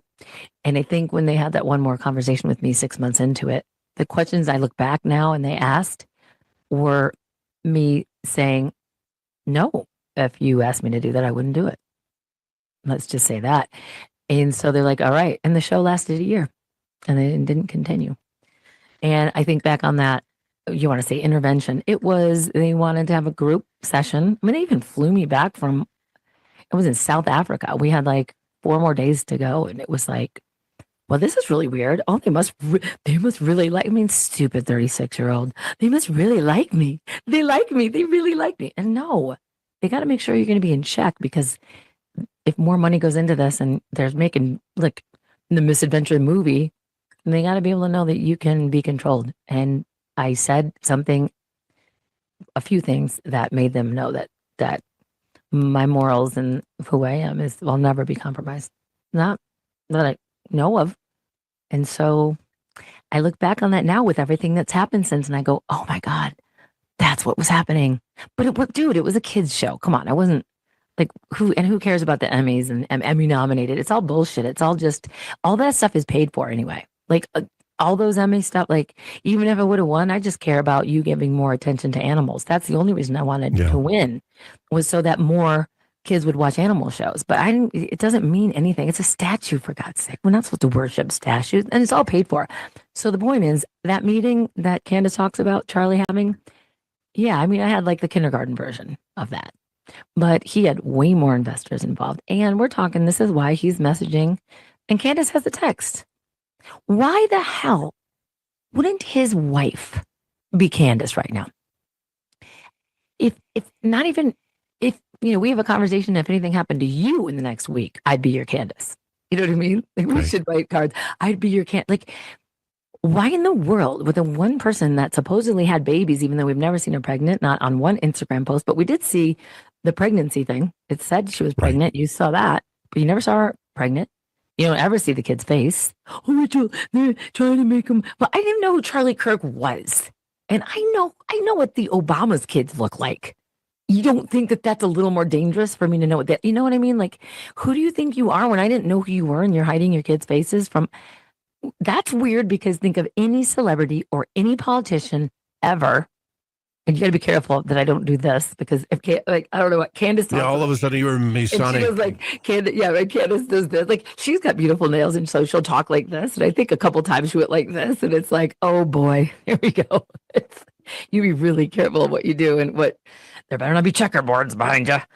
It's just like, honestly, I feel like she's saying what she can say, but you're not outing the number one person that everyone's looking at right now. And that's his wife. And I can't say if those are real tears I can tell you, I can't cry on demand. I never could. That's why I was a comedian and not a serious actress. But there's a tear stick you can buy online where, because I had an audition where I had to cry. And so I bought a tear stick and you just rub it under your eyes. You can look at it on Amazon. And it's menthol and it takes a couple seconds and you will start to, or you put it on a napkin and then if you dab it here and dab it here, the menthol will start to. Well, I'm not saying like that's what she's an doing. onion. Exactly. And I'm not saying that's what she's doing. It's just a cheater way to cry because everyone's like, those aren't fake tears. Now, Mel, there might be a 2% reality where this woman really did lose her husband. Okay. And for that reason, it's very hard for me to think, oh God, but what's happened since then and how quickly his body was disposed of and how quickly the crime scene was erased. And the fact that Charlie Kirk's father works for he paves over things. He paves over things. He works for pavement. And then her mother works for Intel. So why we never see her. And her dad works for the freaking Raytheon. Iron Dome. The Iron Dome, Raytheon. Yep. And Candace was mentioning Raytheon. And I wanted to do that. I didn't have time to do that video, and I still want to. But Candace is mentioning, why do they all work for Raytheon? Why does it all go back to Raytheon? I'm like, Candace, are you saying this because you know, Candace? Because the ones that research know that Erica's father works for Raytheon and helps with the Iron Dome in the nation we're not supposed to talk about. So that gives some credence to the fact that this was an arranged marriage. It's almost like, look, just by asking questions doesn't mean that I'm anti anything. I'm just anti wrong, period. Right. But it's like look at every single child of a president in the past few elections. They're either they're married to somebody related to that country. It's the ancient, it's royalty. That's not a conspiracy. Royalty. They want to keep the bloodline going. I mean, they marry each other's cousins, for Pete's sake, just to keep that bloodline going. But it's hard for me to think that you would give birth to two kids. And, when I watched her, of course, I don't know if it was Instagram or if it just came on my feed on purpose, even though I never knew who he was before. There are all these moments where they're in the airport and he's got a scruff and she's like, what's your wise words today? It's like she takes her phone, like, tell us what your wise words are today. And he's very funny and smart. And I do feel like there's an authenticity that it wasn't a performance. It was like many different scenarios where she's just recording him saying, okay, Charlie, it was the words of wisdom for today. And there's about 20 different scenarios where they're traveling and then I feel like, wow, that feels like a real, was she really paid to play him that much? Even when you're pretending to play a role, you start to have feelings for someone. I mean, I know that. Yeah. Yep. I mean, but at the same, how many marriages happen from, two people starring in the same movie together. So if it is a movie, how can she not? And then you think, Mel, on another level. As Brad Pitt and Angelina Jolie. Yes. And a million. Elizabeth Taylor and her 18 husbands. That's right. Every movie she was on. But the point is, are we being played? Meaning, on a deeper level, was it a hologram machine? Why haven't we ever seen that? And why did Mikey McConnell walk away? His CEO, right after Charlie got shot. Why didn't we see any blood? Why wasn't there ambulances there? Like, did Charlie walk into something he didn't know? Or there's a part of that goes, maybe Charlie, if he is still alive, he's probably like, Candace, shut up. Candace, shut up. You know what I mean? Like, he's like, no, Candace, I don't want you to do this because it's looking really sus. And it's like, but if that was the case, because I went down that rabbit hole, if that was the case that it's that he really is alive, no, it's made Israel look too bad. And there's too many. He could have thought he was going to be killed. So, guys, this is what we need to do. And then you need to take me away. And then Erica knows. But there's too much agenda moving forward with Turning Point. Because if he faked his own death, I feel like if that was the trajectory we're going down, I feel like then Erica would be like, Turning Point's over. Charlie's gone. And I needed like a year to heal. So I'm going to be out of the spotlight. And and then during that year, she would be doing what Candace is doing right now. Well, but the thing is that they're using Turning Point as the platform to brainwash the youth. Because I think, in my opinion, Trump won this last election because of Charlie Kirk and the fact that he went out there and just told the truth to a lot of the youngsters. Yeah. But Yeah. one thing I don't get, this whole funeral in that stadium, they were securing that place since May of this year. That doesn't happen so quickly. And No, they geofenced the it. fireworks. That was my TikTok. Do you realize? Because if you look again, follow the money. How did I find out my show wasn't going to be canceled? Because I followed the money. You follow the money and you go FARA, FARE, foreign agency has to register FAR with what they're going to apply or give money to. So they registered Israel. And this is a fact, so we can say this. Israel registered with FARA and gave it $4.9 million to geofence the area where the memorial was. And that's a fact. So just knowing that on its own, and that's just me following the money. Like you can look that up on the internet. You just look up FARA, you know. Why? Why are they geofencing the area where What do you think? They were registering every person who was there? well, when you geofence something, you have their data. Yeah. You can follow them, you can track them, and then you can keep promoting what it is that you're promoting. Now, I believe that in the history of any assassination, at least in my lifetime and your lifetime, there's never been a judge that's gag ordered 3,000 people. Right. So I did a video about that yesterday because I was asking my chat GPT, act as a lawyer and tell me, has it ever been done? And how could he legally do that? How do you know it was 3,000 people when it was a public event? They didn't sell any tickets. How do you know who's there? How do you know who to gag order, Mel? Cell phones. Cell phones. But how do you know who is there? You had to have them tagged. You had to have them geofenced. That area had to be geofenced in order for them. But that alone would not allow, maybe in Utah, because every state is, different, but you're not allowed to bring that into the court of law to gag order anybody. In fact, if you and I were in a lawsuit and, there's something going on and there's class action lawsuit, maybe there's 20 of us, 30 of us. It would take weeks and months to have people deliver because Served. legally you have to be served a gag order, like Candace was for this, Justin Baldoni thing. You have to be, and of course she said, no, I'm not signing that. You have to be served. How many months would it take to serve 3,000 people? And how did they know they were at the event when there was no ticket sold and no trackable information on them other than their cell phones? And therefore, you must have geo-tracked them, which is illegal because it breaks the Fourth Amendment. No one asks these questions. That, to me, would be something I would think Candace would talk about. I think if Candace is so against Israel, Candace, why don't you talk about the geofencing that you can look up on FARA, which she speaks about? So why don't you bring that up? That the whole place was geofenced, and that the stadium was reserved in May, although on the internet it'll say no.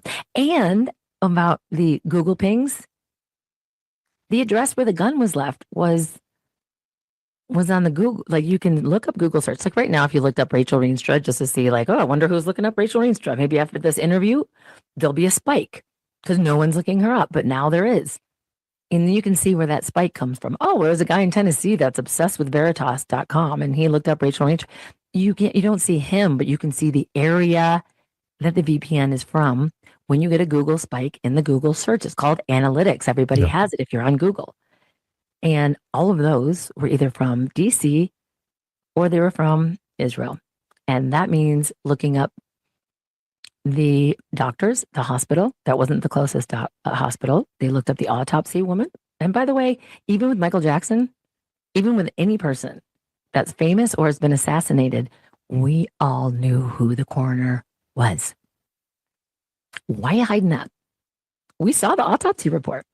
And this is what bothered me when Erica had that interview that we haven't seen yet, but the clip where she says, I want cameras in the courtroom because cameras were all over me, judging everything I do.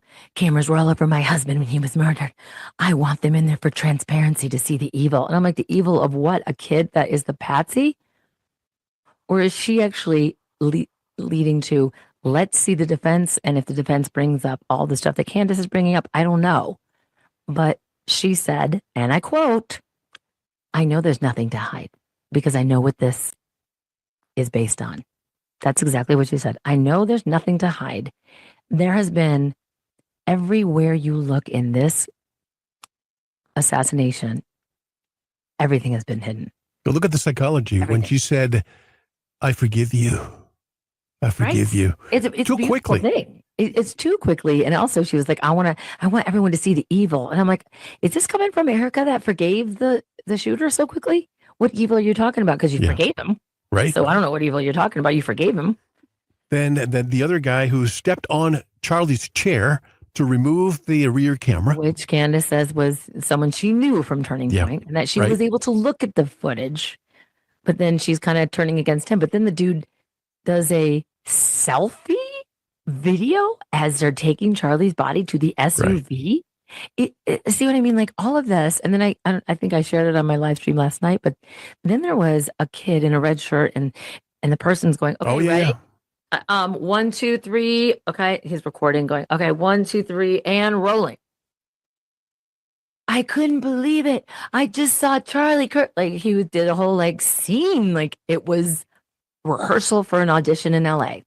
And what about the guy who was asking the question before Charlie was allegedly shot? I saw a video of moments rehearsing. Just going like crazy. Exactly. Yeah. Right. So there's all of those things. But then you go, oh, Rachel, why are you so obsessed with this? It's a distraction. From what? From what? This is the biggest reveal ever. And we are now alive in the JFK scenario, right? But with cell phones and with like mommy sleuths or whatever on the internet looking things up like we all do. Because there's a deep connection with all of us of being so freaking tired of being lied to. From everything from 9/11 to the measles to you name it. We have been lied to, and everyone knows it now. And so now maybe it's kind of like the boyfriend that cheats on you. And so if he tells you he's just getting food, you forgave him, but he's just getting food down the road. You're like, I don't believe you. You know what I mean? It's like, that's how America is right now. We're lied to about the freaking pandemic. We're lied to about all this stuff. So we're the girl that's a little paranoid. You keep cheating on me. But now you're not. Now you're telling me the truth? No, Gaslighting. I'm going to track your car. I'm going to know every girl in your life because you've already fooled me once, fooled me twice. Like Bush says, he couldn't say that. But it's the, on the day of Charlie Kirk's assassination, always look at what's going on that they don't talk about. On that day, Mel, Nepal was taken over by Gen Z. Right. Gen Z actually realized that the right and the left didn't exist. Like they're afraid to let our country know about because everyone's like, libtards, are you right? You left. And meanwhile, the dude's stealing the jewels at the Louvre. Right. Well, we're fighting about right and left. And good for him, by the way. But the thing is, on that day, Nepal was taken over. And now they literally through Discord and through because they took down all their social media so no one could connect. I don't know that America would have the balls to do that, to be honest. After COVID, if you told me that after COVID, I'd say, hey, yes, we would. Or Australia. Look at the way Australia behaved during COVID. You've been there. That was their rehearsal. COVID was a rehearsal for, again, what I said in my interview. Before the vaccine even came out, I said there's going to be a vaccine. There's going to be contact tracing, digital ID. Digital ID is the thing that is what everything is building up to. Smart cities, digital ID, and digital ID is basically just a tracking system, but they're warming you up with the Fitbit so they can get your, Right. And the your thing steps. is, the steps. Now, they know how many people will comply. But when you and I won't, I don't know what's going to happen to us. We're going to have to form our own society because if I can't do this interview with you in 2030 because they won't let me on the internet because I refuse to not only get the digital ID is going to turn into a quantum dot tattoo. And you mark my word, and I hope that this does stay up, it will be a quantum dot tattoo.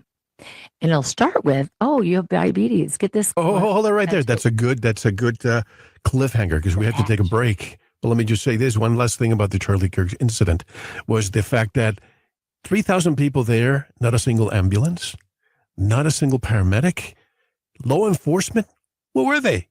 And when that guy was taking the camera down, somebody would have said, don't touch you're just messing with the evidence here. You're tampering. So we have to take a one only break. When we come back, we're going to get deeper into the rabbit hole. Rachel, how can people learn more about your work, your tours, and the rest of it? Well, I have my master's in spiritual psychology, and everyone's like, what do you do with that? And I say, well, I use it every day in what I do. Divine Detours is a tour company in Sedona. So if you come to Sedona, I take you to Vortex Vineyard. I do city tours, but it's more, you will never be the same. And, after that tour than before you took it. So I get to apply everything that I learned by spending time in real time with people in Sedona. So divinedetours.com. And if you ever want to book a coaching session, I also do life coaching, and that's just Rachel at loveyourwildlife.com. Well, USA Today said that your tours are best of the best. They do. And part two, I want you to tell us something you've never said before because you were afraid to say it, or maybe the platform was not the right one, but here you can. This is going to be therapy for me because, you and I talked before this interview and I was like, where is this going to be? And is it going to be widespread? But if I feel safe with you, what I'm about to tell you guys is actually nothing I've ever said out loud. So, yeah, it's good though. So this is going to be a premiere. So folks, don't go anywhere. This is Mel. You're here with Rachel Rienstra. And I can't believe you're making me do this, but I'm going to do it. Well, good. You're safe. All right. One more hour to come with Rachel Rienstra. This is Mel, and you are listening to Veritas. Don't go anywhere. Here's a track from Truth Frequency. You won't hear anywhere else. If you like what you hear, you can get the full track at veritas7.com on the page for today's guest. She left the lights of LA for the silence of a redstone day. Amanda closed the curtain, but the real show found its place. Caught between the noise and meaning, she tuned in where truth was streaming. Singles over noise in the canyon of joy. She heard the hum beneath the spin, a steady human voice. Through the static and the blur, she found her inner poise in the echo of the ring. Singles over noise.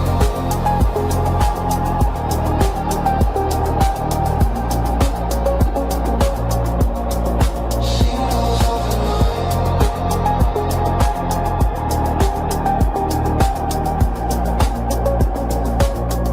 Divine detours took the lead. From vortex dreams to grounded need. Truth wrapped in a glass of red. Spiritual sink in every thread. Digital gates, algorithm fades.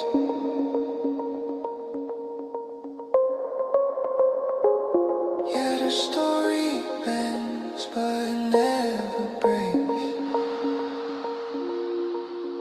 Signals over noise, where clarity deployed.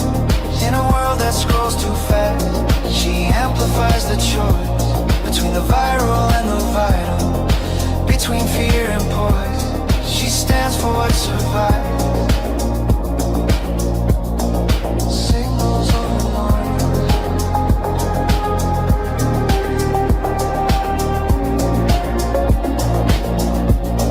Signals over noise.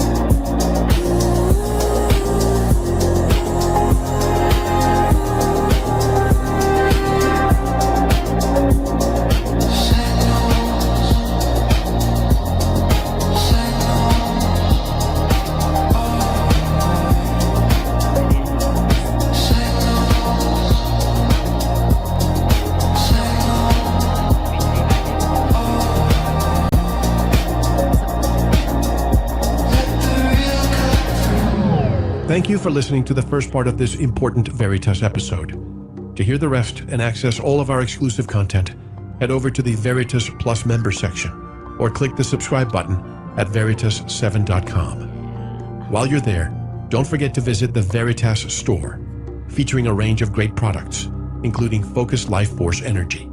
Experience the benefits with a 15-day free trial of FLFE. No credit card required. Want to get in touch? Be a guest on the program? Suggest someone or share feedback?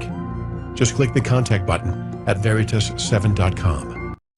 Super, oh my God, so inspirational. What a gift. What a gift it was for me to be on his show. Wait, I'm trying to get the volume okay. Um, just what a gift. How freaking cool. Veritas7.com. Yeah, I got to watch it for the first time with you guys. I think we recorded it it was about 2 weeks ago. Veritas7.com if you want to just subscribe. The guys, he is like beyond amazing. And whatever he kind of taught me what. Also, I'm going to sign up for something he calls a 369 thing on his website, but because I'm obsessed with Tesla. But he was saying that um that he went through a lot too. I mean, I think we've all been through a lot as far as speaking the truth. And so for me, it was like a therapy session. But I also know that when I get to share my journey, I'm hoping that, yeah, right. Great interview. Oh my God. And that was the first part. The second part is even better because he's like, okay, so the first part we're going to put on YouTube, but the second part is for subscribers, which is brilliant. And I need to follow that paradigm because I have a lot of people not on YouTube, and Facebook is a joke. And everyone actually laughs at Facebook when they find out you're on Facebook because it is a joke. It's a joke. Um, but TikTok actually does pay, and YouTube used to, but they give us all our channels back, but didn't really give us our viewership back. So I think that they had to give our channels back based off of the amount of lawsuits that they were dealing with. We'll just say that. So anyway, thanks for listening to that. I want to promote him as much as possible because anyone that, I don't know, he learned how to turn it into a podcast that you will never worry about them taking down because I think that we've gotten, I guess we're lazy. We got so used to the, depending on TikTok or Instagram or Meta or X. X won't even let me back on there. And I think that's probably a blessing in disguise after what I've been learning about the, let's just, let's just say it's a blessing in disguise. I went on X for like an hour the other day, right? So I just like created my own new profile because they won't let me back into my other one. I don't know what they're afraid of. But it's just a bunch of people fighting, like really fighting. And I enjoy listening to other people's opinion. But when it turns into debate with no one listening, but you just trying to, I don't know, it felt gross to me. It felt like I enjoy conversation with somebody if we can understand, like seek to understand, and we can still disagree. That's what, oh my God, I mean, think about it. That is what philosophers did for years, right? They would have like some whiskey and they would have their cigar and they would disagree, but they would learn from each other. And I feel like now it's not even learning. But what I think the blessing of the Epstein Sanaga, wow, saga and scenarios. I just made up a new word, Sanaga. So the Epstein Sanaga, I gotta write that down. Epstein Sanaga. What I feel like that is I tell you the beauty about it. It's bringing together the left and the right. And I think that once human beings realize that there's more to the story and that actually the day Charlie Kirk was assassinated, not that that was a distraction, but Nepal, um, Gen Z found out that the left and the right were working together. Not like we didn't know this, although most people in America don't, because they're still so, or you're a right winger, you're a libtard. You know what's funny about that is that they love you guys giving each other those names. They love it because then you're not really going to ask questions of why they're all in on it together. If if and when, and we get little leaks about the Epstein leak, it's not about the Epstein list at all, because this stuff has been going on as far as like the pedos and whatnot since Roman times. I hope that what it does make us awake and aware to is that there is no left and there is no right. There, there's a club, like George Carlin said, and you're not in it. Stop it with the left and the right. It's embarrassing now. Like, literally, if you're still about right or left, I'm embarrassed for you. It's really shocking to me. And I just go, oh my God, if there's people who still go, oh, you're a Republican, you're a Democrat. Are you serious? Gen Z is going to be the hope of the future because they took down their Nepal government in 2 days. Because once they realized that their two-party system was working together, yeah, they took down they took down the government, not like January 6th, we're going to storm the Capitol. No. They got on Discord.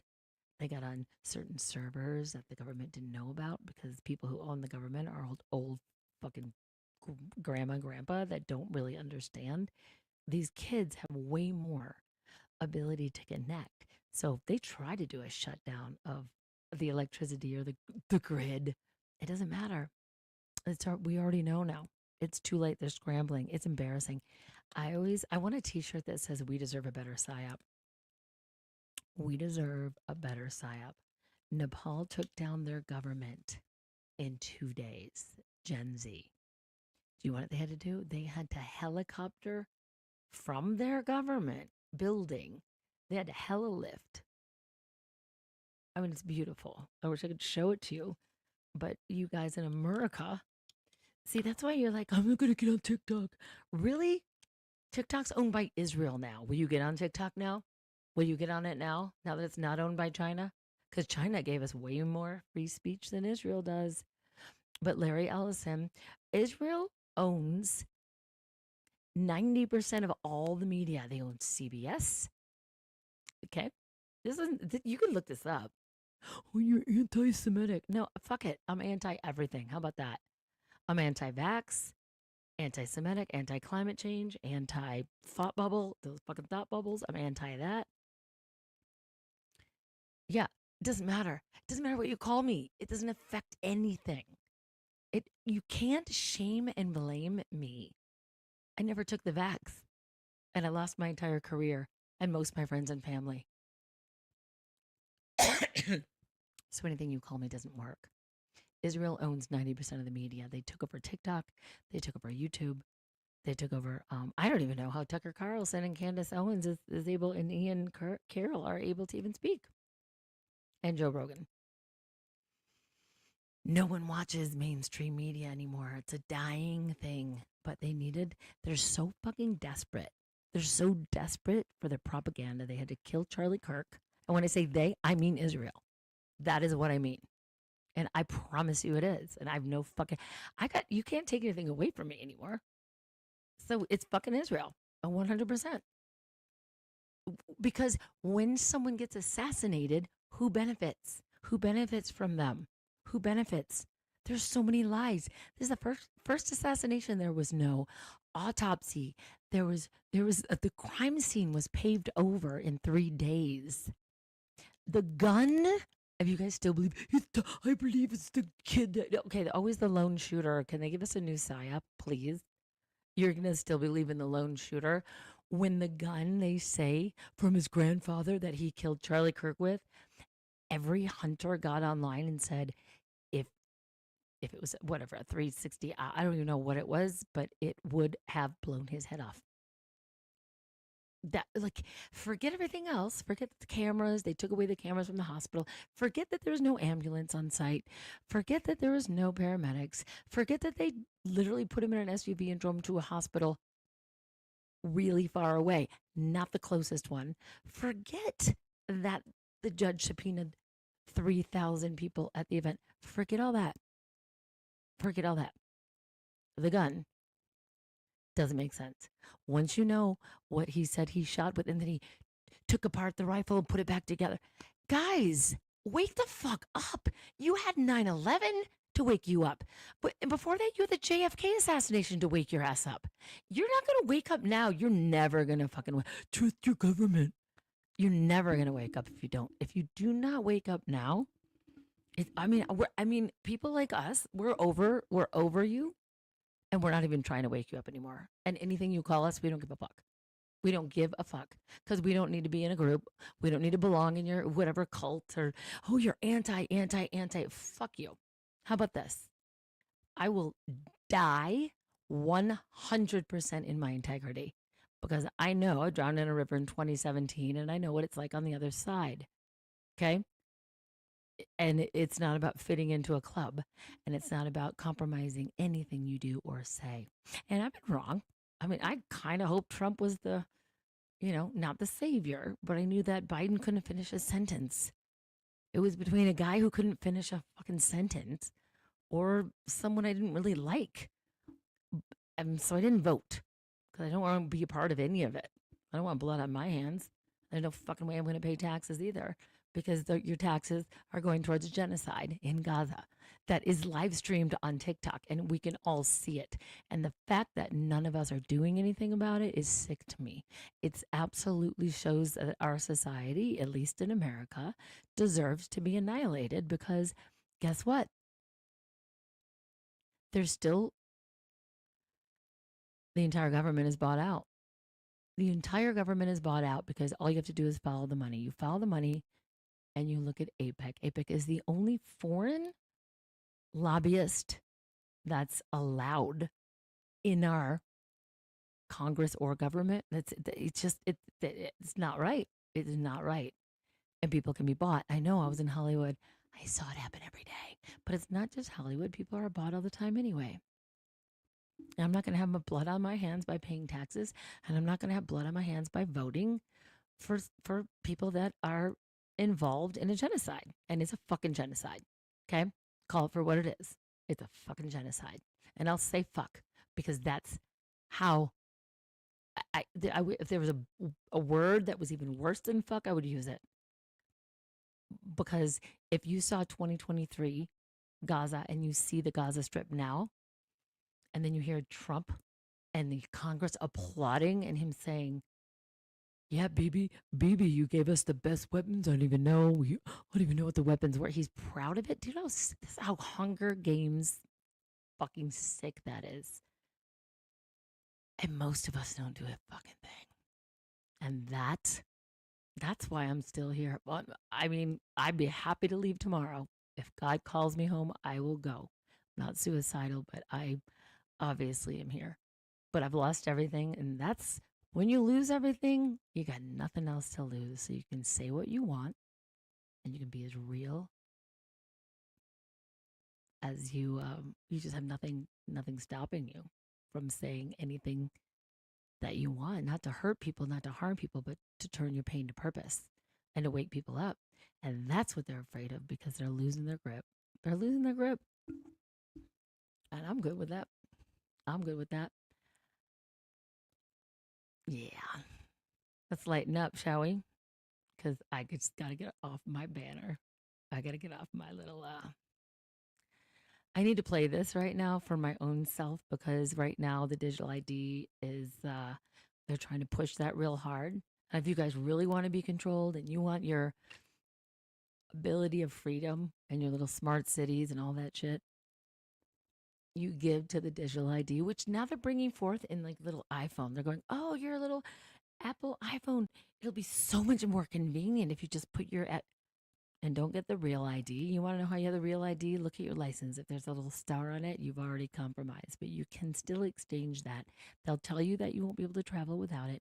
It's step by step by step by step by step. The first thing is the real ID. You want to know what the real ID is really called? The compliance ID. How can Rachel, who are they? How can they get away with this? Because they're not really allowed to get away with harming anyone unless you comply. They need your compliance. That real ID is called the compliance ID. Look it up. Anyway, these are to my British friends. Let's sing along, shall we? We are 99%. There'll be blue skies when the chemtrails are all gone. There'll be blue skies when the chemtrails are all gone. There'll be blue skies when the chemtrails and their evil cornfields. Blue skies when the chemtrails are all gone. You can stick your coronavirus up your arm. You can stick your coronavirus up your arm. You can stick your coronavirus. You know you're breathing virus. Stick your coronavirus up your arm. Stick it way out 99%. Stick it way out 99%. Stick it way out 90. Together out 90. Way out 99%. You can stick your poison vaccines up your arm. You can stick your poison vaccines up your arm. You can stick your poison vaccines. Stick your poison vaccines. Stick your poison vaccines up your arm. Stick it way out 99%. Stick it way out 99%. Stick it way out 90. Together you're mighty. Way out 99%. Oh, I'd rather be a human than a slave. Oh, I'd rather be a human than a slave. Oh, I'd rather be a human. Don't you know that you can rather be a human than a slave? We are 99%. Sing it way out 99%. Sing it way out 90. Together we are mighty. We are 99%. Up your arm. You can stick your new world order up your arm. You can stick your new world order. Let's stick your new world order. Stick your new world order up your arm.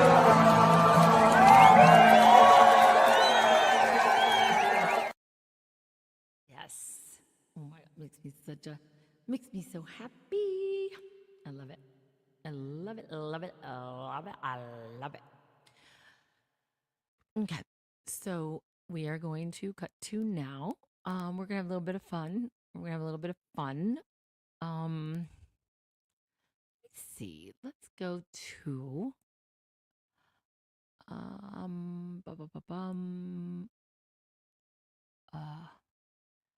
Oh my God, there's so much stuff about the Charlie Kirk thing, but I wanna break the matrix right now. So I want to show you guys something that'll make you laugh, no matter what.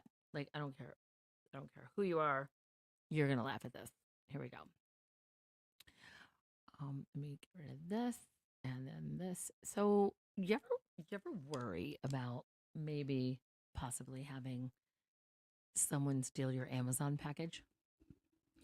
Well, apparently there's a big problem right now with people like walking up to your door when an Amazon package is delivered and they steal it. This made me so happy because this this is for all the thieves who think they can get away with stealing your Amazon package or whatever package shows up at your door. This made me so happy. Um, yeah, I guess this is the only time I do support that Ring camera. Here we go. Enjoy this. This is so good. Oh, it just, I don't know why it makes me feel good, but it does. I'm going to remove my, oh, wait, I want to make it bigger. That's what he said. No, no, no, no. No, no. No, no. Not that one, not that one, not that one. Well, I guess it's going to be small, I guess. Right? It's going to have to be small. That's what he said. Okay. Mute my.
Oh my God.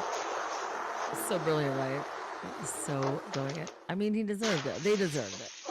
They deserved it. I just, I don't know how they do that though. I don't know how many times that you had to have a package that, I don't know. I don't know who was behind that, but that's so brilliant. All right. Um, yeah, I know, right? Like they get in their car and they're like, okay, I got it. And then I don't know what the blue stuff is either. It's just great. Anyway, um, this is just to summarize, right? The oh my God, my aunt would probably be having a heart attack because she loves Erica Kirk and that whole geofencing memorial with the fireworks when Erica was. Well, it wasn't even like where's Erica's family? Where is the cousins? Where's the mom, the dad? Well, we know her dad works for Raytheon, which is you know worked on the Iron Dome for Israel. Nothing to see there. Anyway, and of course, Erica had a orphanage. Not she didn't, but she was in. Yeah, I mean, you know what? I'm not going to tell you this. I'm just going to have a comedian because the comedians, I believe, will save the world.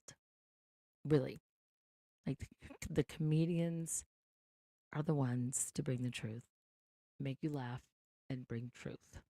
Here we go. This is good.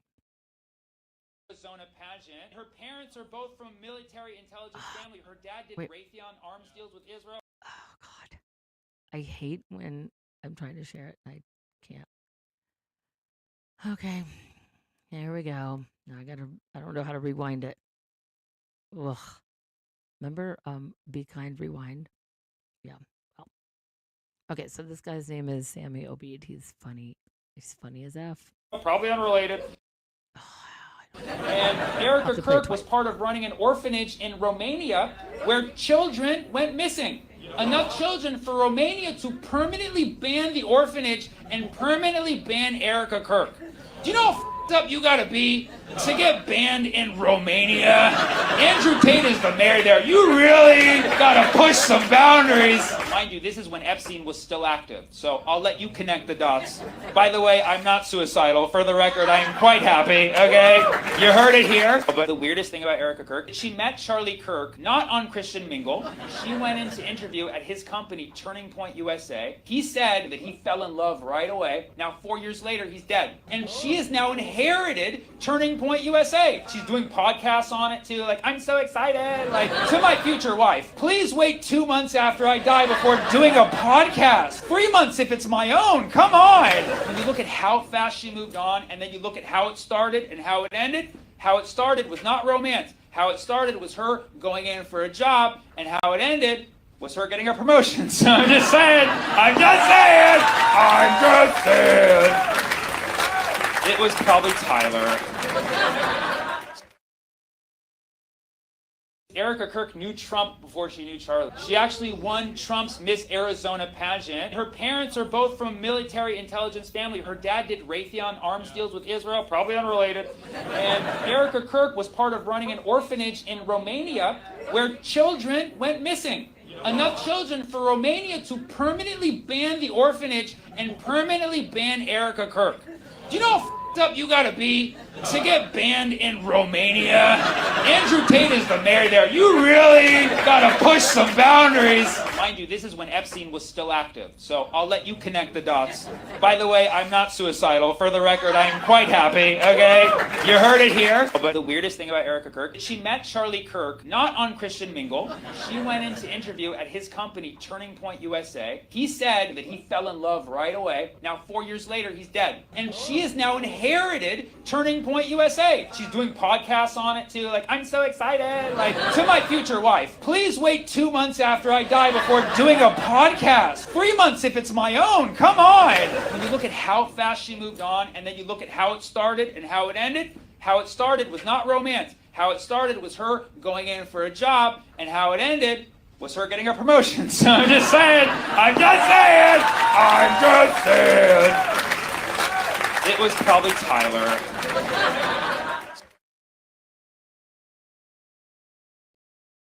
Absolutely. I think absolutely fabulous. Absolutely fabulous. Cash Patel. Oh my God. I was live earlier tonight on my TikTok, and yeah, I have this soundboard which is super fun. And so I was making up songs to the Epstein list. Just people were like just telling me a song, and then I would play it, and then I would make up the yeah. So Cash Patel was you're once, twice, 3 times on the list, and I love you. Oh my God, I've been having so much fun with this. All right. I would like to share a little biblical humor with you guys. All right. This is genius. Absolutely genius. And with further ado, this is Moses. Okay, set up the scene. So Moses is coming to Pharaoh, and Moses is like, hey, did you get my message about let my people go? And this guy is so brilliant. And what pissed me off is I'm looking at the comments, and some of the comments are like, if you would just read the Bible and appreciate the real story. And I'm like, dude, if you can't have biblical humor, I don't think Jesus is going to let you in the gates. I really don't. Because I think Jesus had a huge sense of humor. Had to. I mean, God did. Because God created like an echidna. That's an animal that has 5 penises. Like if God created an animal that has 5 penises, you can't unsee it. ECHIDNA, echidna. Look it up. I won't share it with you because it's I wouldn't do that to you. That's what should get you banned, showing that. Okay, here we go. Biblical humor. All right. The scenario is Moses. And by the way, he plays all parts. So Moses is coming to Pharaoh, asking him about letting his people go. Here we go. Oh, God. Thank God for people like this. And I? Well, you keep moving and I can't see in this. Knock knock. Who's there? Moses. It's not a joke. Did I interrupt makeup time? No. Anubis was just checking my eyes for, lupus. Lupus. What do you want, Moses? Well, I'm here about your chariot's extended warranty. Do I need that? What? I'm here to see if you thought about my request. What request? Y'all can build pyramids, but you can't make seat cushions. Remember?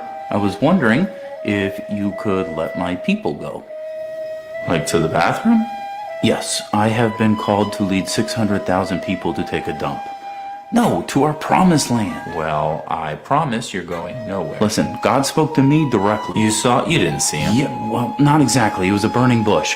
But it was God speaking through it. And he told me he's going to send 10 plagues if you don't let them go. If we let half your people go, will he just send 5? Would you... Go, make me a seat cushion, clown. He's an idiot. Also, my firstborn son. Oh boy, do you like him? How attached to him are you? Yeah. Well, you'll just hate the first 9 plagues then. What do you think of my new earrings? Yeah, nice. Hey, spoiler alert. All of my people are gonna escape here alive anyway. So... Oh, and who told you that? A flaming palm tree? Okay. Mo, can I call you Mo? No. Mo, listen. I'm not an idiot, and I'm not gonna fall for your little sham. Well, you may think otherwise when it's raining fire on your city. Wait. Will that extended warranty cover fire? Oh, gosh. Would you quit poking me in the eye? Well, you keep moving and I can't see in this. Oh, I see you have a Keurig. Can I be your friend? Oh, I see you have a hairstyle. Can I be your friend? Oh, I see you have compost. Can I be your friend? Oh, I see you have a nickname. Can I be your friend? Oh, I see you have a girlfriend. Can I be your friend? Oh, I see you have a schedule. Can I be your friend?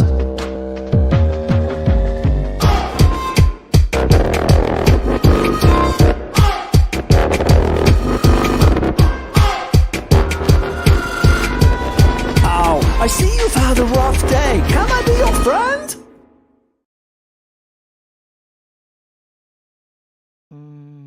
Good question.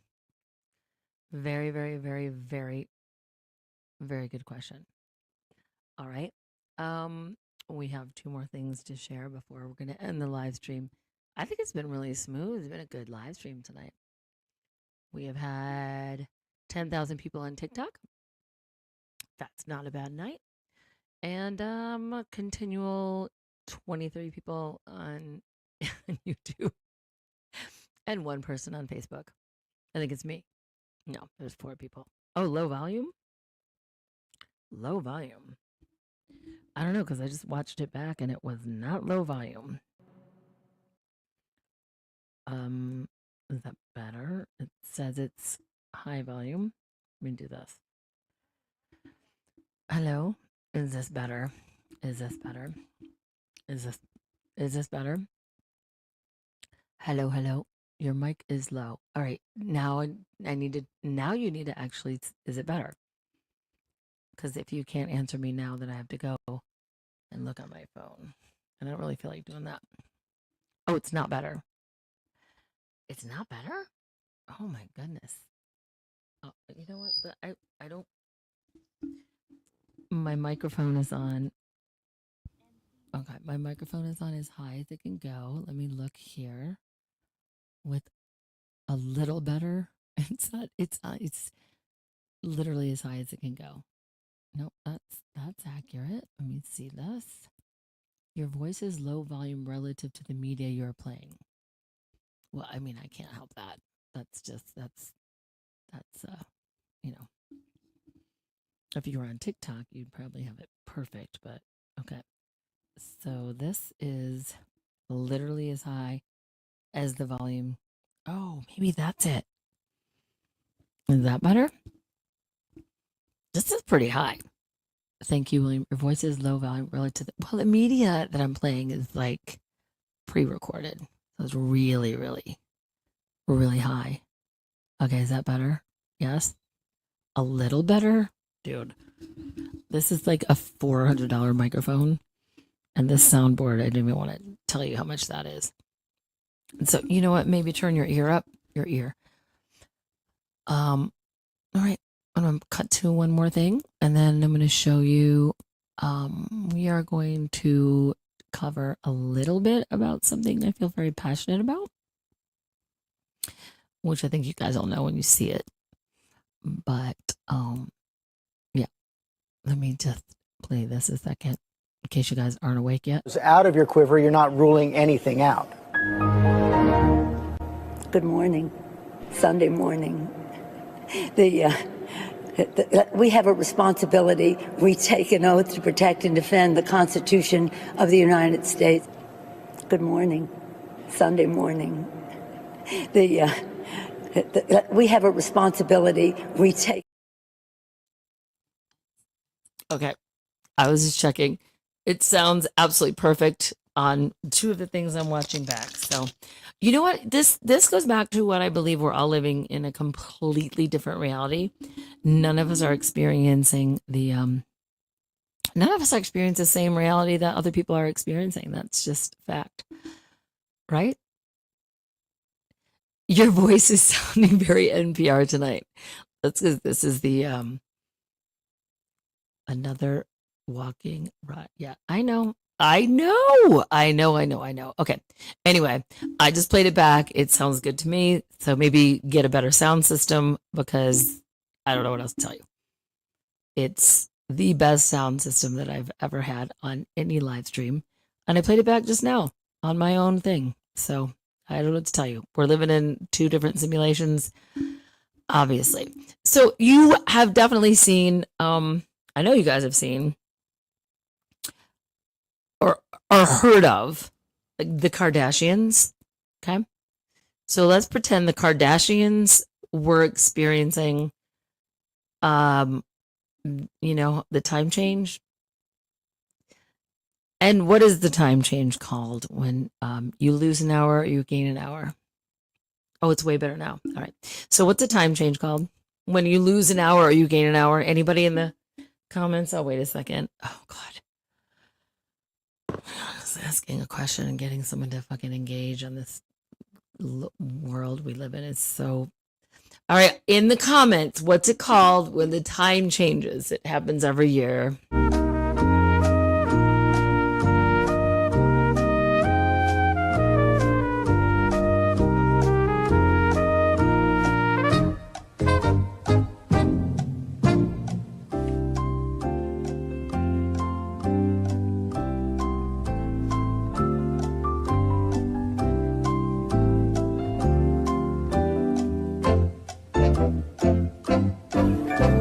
Good morning. Sunday morning.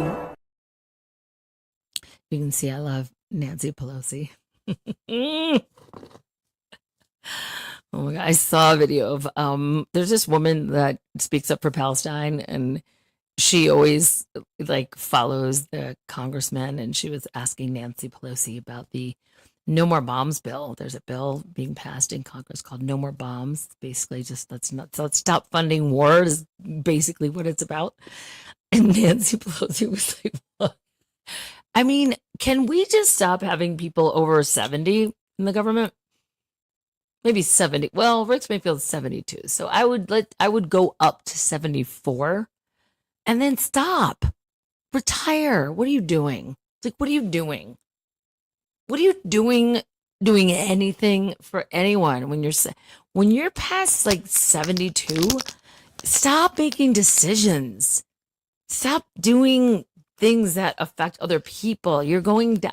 Now you're on the downward spiral. You know what I mean? You're not going to have a 3-year-old run the government. You shouldn't have an 8-year-old run the government. It's horrible. None of them. They all need to be fired. It's like Cocoon 2, The Return. Swear to God. All right, daylight savings time. Finally, you got it. Which is just stupid that we even have that. So I have to share. I thought we were going to get rid of that a while ago. Because that was back when the farmers needed to, I don't know, has a whole reason that we just, we don't need to do it anymore. That's what I'm saying. But this guy absolutely makes me laugh so hard. And he does a lot of videos pretending he's the Kardashians. And whenever he's drinking something, he'll have something in the glass, like whether it's a corkscrew or just random stuff in his glass. And it's just the best. It's the best funny take of Kim Kardashian. So this is the Kardashians talking about daylight savings. Here we go. Oh, again. Thank God for humor in this world. We need it. We need more of this immediately, please. Dark so early now. So dark. It's like totally ruined my life. It's daylight savings. What? What is that? Is it like a sale? Like a liquidation sale or something? What does that mean? That's good. It's not a sale. It's like a government thing. What are they saving the daylight for then? I don't know. Let's totally do some research.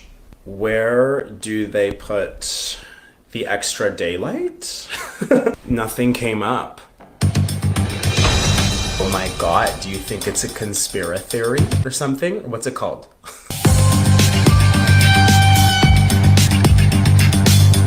Look at my face. I'm in shock. The government has way too much power over us. Someone's gotta do something. It's not gonna be me though. I gotta go, I have a thing. Later, little daylight super saver. Right? Okay, see you. Gets dark so early now. So dark. It's like totally ruined my life. It's daylight savings. What? What is that? Is it like a sale? Like a liquidation sale or something? What does that mean? That's good. It's not a sale. It's like a government thing. What are they saving the daylight for then? I don't know. Let's totally do some research. Where do they put the extra daylight? Nothing came up. Oh my god, do you think it's a conspiracy theory or something? What's it called?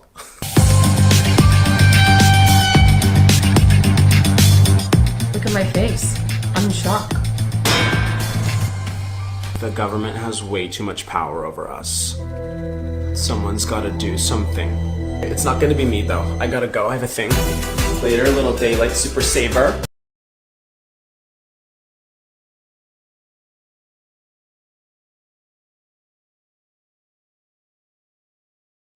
I absolutely love them. All right. In Arizona, we don't change time for anyone, apparently. We just don't. We just don't. We are on one time, and we're just like, you just got to go with it. You got to. Have you guys seen the Aurora Borealis? All I know is that Sedona had more things sprayed in the sky than I've ever seen in my life. And then that night, all over the world, we were seeing some amazing. But you could only see it with your phone, which is I thought was really weird. You could only see it with your phone. And it was really pretty. It was like pink, but when there's an oil spill, that's also really pretty. An oil spill is also really pretty, but I just kind of feel like it was a little bit of an oil spill because there was no reason to see it, and it was seen all over the world. And then they always try to come back and explain what it was. Oh my God. All right, I'm gonna all right, I'm sorry, I haven't been looking at the chat. Guys, I know. You're right. They are puppets. I know. I've been saying that my whole life. All right. Here we go. I'm going to share one more thing with you. Here we go. And we're sharing this. This is interesting because this has to do with Adderall, which I used to be on. I no longer take it, but it is a very interesting take on Adderall. Here we go. I kind of like this guy. I mean, I like what he has to say. And go. Guacamole, bro. I didn't even realize this. This is 32 million prescriptions of Adderall in 2023, and you know it's not gotten better. This is literally double the antidepressants. This is insane, bro. This is literally Nazi Germany shit. The short man was on this stuff, bro. The first word of Adderall, the scientific name is methamphetamine. And this is coming from a dude who was on Adderall for years. This is not, I'm not shaming anyone who takes Adderall and stuff. I'm shaming the people who prescribe all of this to us because, dude, they want to say that we're neurodivergent. That's 25% of the population, essentially. We're neurodivergent, bro, and they gotta drug us to make us be able to fit into this world. Maybe their world is wrong. Maybe that's what's broken and not our brains. Like, dudes, it's imperative for all of us, especially us neurodivergent people, you know, the people who can recognize patterns and really don't like authority. Those are usually the people that are stuck on shit like this.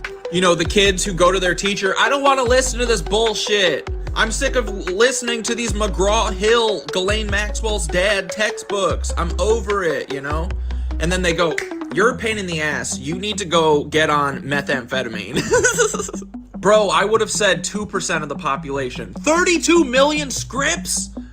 These people are demonic, bro. They're literally taking away your vibration with this shit because we vibe too high and we catch on to their bullshit. So anyway, yeah, we need to get off all this stuff, boys. Yep. And that's true. I do remember, and I have definitely had, I think it was like first 2 years. No, actually, it was about 4 years. 4 years, I got a subscription to Adderall because I was diagnosed as, you know, oh, you have ADD. I think most of us in this reality have that because we are taught to not even don't pay attention to anything more than 2 seconds. It kind of changes your brain. And I don't think that what they say is in that drug is in that drug anymore. It was really, really hard to get off of it though, because it was like the first week I got off of Adderall, it was like I just wanted to sleep all day and all night, totally depressed. Like it makes you feel like you need this, and that's part of it. You guys, you can look this up on your own. Not don't know why you would, but you can look it up on your own just so you know I'm not lying. They gave methamphetamines, the same type of drug, to all the soldiers in war. Like all the soldiers were on that because it made them stay up all night, fight harder. But what it does is it taxes your adrenals. And then you don't know. Again, my dad wouldn't even give me antibiotics when I was sick as a kid because he said your body will get used to that. And then your body won't know how to make it on its own. And this is why my father was an anti-vaxxer at one point. Didn't believe in the flu shot. He got put on a list on the hospital. I have the video where he was telling our whole family about how he was put on a list on the hospital door as one of the doctors that would never recommend the flu shot. And I'm proud of him for that. He saw how the body works. He was one of the last general surgeons, operated on nothing specific apparently. And he would always say that your body is perfect, and he would just sew people together, and God did the rest. So I'm not saying that there's nothing bad about any pharmaceuticals whatsoever, but they all came from herbals and plants. And if you look up the Rockefeller Foundation, you'll find out that, yeah, just look up that information. Yeah, they funded all the hospitals back after World War II that would be able to turn the herbal remedies, which now people call crazy, but the herbal remedies were actually what hospitals were, right? The naturopath and stuff that God gave us from the earth. And he would fund only the ones that could be synthetic. Why is that? Because you can't patent nature. You can't make money from nature. I mean, you can, but you can't patent it. And you can only patent something that's synthetic. Therefore, if someone was motivated by making money, there you go. That's my little preaching about that, but you guys know all about that. It was fun for a while when I had Alexa tell us about the Rockefeller Foundation and how they changed the standardization of music frequency after World War II from 432 hertz to 440. And then Alexa shared a lot. Those videos were going viral. But now Alexa knows nothing. She can barely tell me what time it is because now it's all about Chat GPT. I get it. Alexa was the sort of like in stand-up comedy. Alexa would be the one that opened for. That's what it is. All right. So I don't know if I don't think I'm gonna go into the Charlie Kirk thing because it's already 12:30. So I'm pretty gonna end this. But oh man, if you go to my TikTok, Rachel.Reenstra.verified, I got some good Charlie Kirk stuff. Like for real. One is at over 500,000. Over 500,000. And I'm not bragging about the numbers. The only reason I say that is because I'm so fucking shadow banned on every platform that the fact that I'm on TikTok with over 500,000 views for something, it means I slipped through the matrix somehow. I don't know how, but I did. And they do pay. Not very much, but as to be paid for, it's like $1 a thousand. So yeah, I got me $500 from a video. That's exciting to me that I would get paid for something I love. Isn't that crazy? Imagine that concept. All right, let me share this with you. This is just Erica. I'm just like Erica in the Oval Office. I don't get it, so I had to find out why. Here we go. This one did pretty well, but good info. Doing in the Oval Office? Well, I'm going to tell you in under 2 minutes. Are you ready? So we've all known she's gone from this national interview to, right away going to his podcast, taking over the company as a CEO, accepting awards in a green sparkly dress that I've never even heard of. And now she's with Trump in the Oval Office, blessing the new U.S. ambassador to India. Okay, so the guy she's blessing, his name is Sergio Gore. He's not a diplomat. He's a Trump insider. He's like the longtime friend of Charlie Kirk. And they basically built the same conservative media network together. But here is where it matters, you guys. India isn't just some random country, okay? It is right now one of the biggest players in BRICS. That's that national alliance with China, Brazil, South Africa, that's basically trying to rival the US dollar and reshape the world economy. So whoever America sends there has serious influence on how power shifts globally. So now we got a Trump loyalist landing that position. Charlie Kirk's widow showing up right beside him saying, Charlie's going to be with you every step of the way in spirit. To me, it feels like this is choreography. It's planned. I mean, she's not at home still grieving. She's doing interviews, accepting awards. And now she's giving a blessing to this dude that will be representing America in India. This is not conspiracy. This is choreography. Okay? This is planned positioning. Wake up.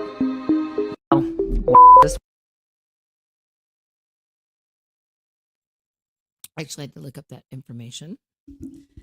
I didn't know that, but I had to look up who the guy was and why she's there. And it just is, it's sus.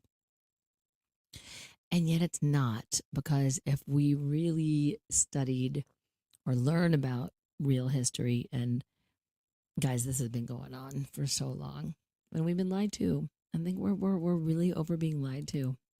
It's pretty traumatic, the amount of people that are waking up and going through that whole like PTSD. Like most of us woke up after 9/11, there was like a bunch of us that did. And then the next sort of wave of people waking up was after 9/11.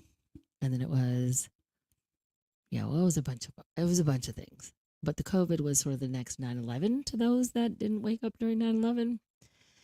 Now it's like the APEC wake up, the APEC up, the APEC up. It's absolutely insane. It's insane. It's really weird that I didn't know this stuff before.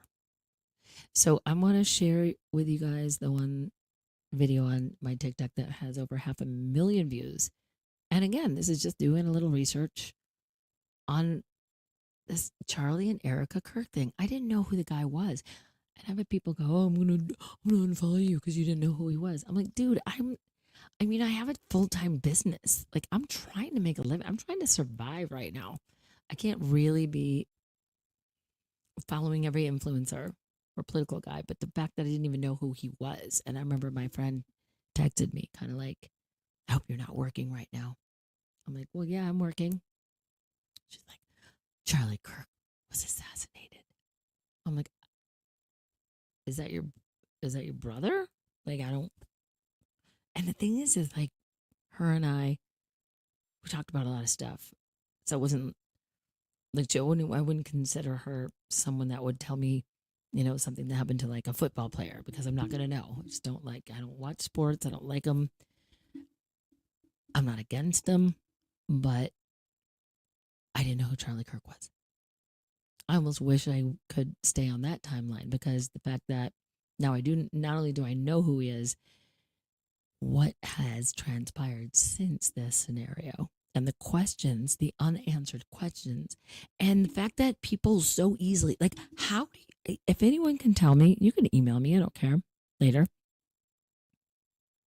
How after everything that you've been through, if you're above like 30 years old, how are you ever able to believe anything that the government says when they've lied to you so many times? They lied about the vaccine.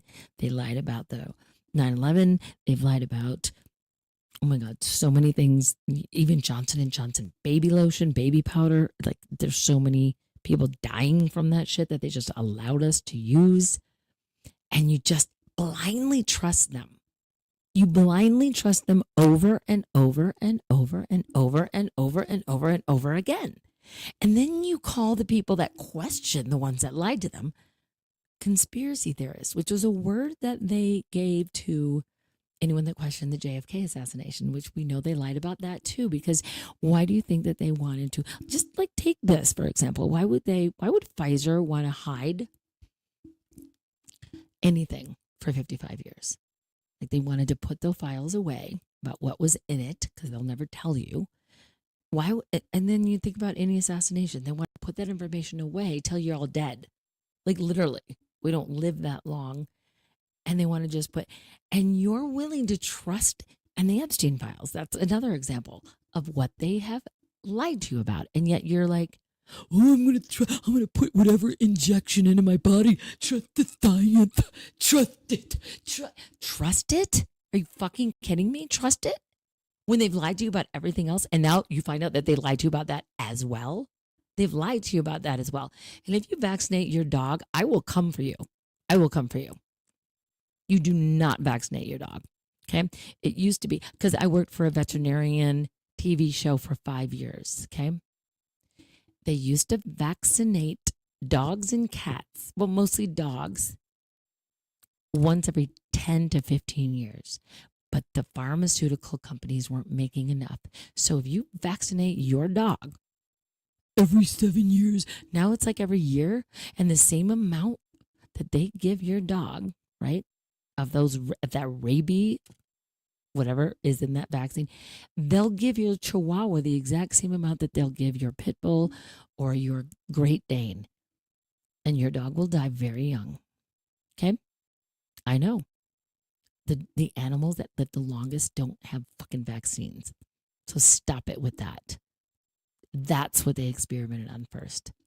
I'll come for you if you fucking vaccinate your dog or your cat. I will find you and I will come for you. How about that? I do not mess with animals with me.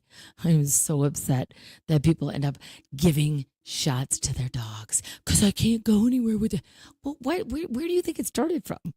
Yeah, you can't go anywhere if you get on a plane if you're not vaccinated either. It did turn into that, didn't it? Couldn't get into a restaurant, in fact. You had to, your vaccine passport. Don't vaccinate your fucking dogs or your cats. Stop it. And don't feed them Purina. And don't feed them the fucking food.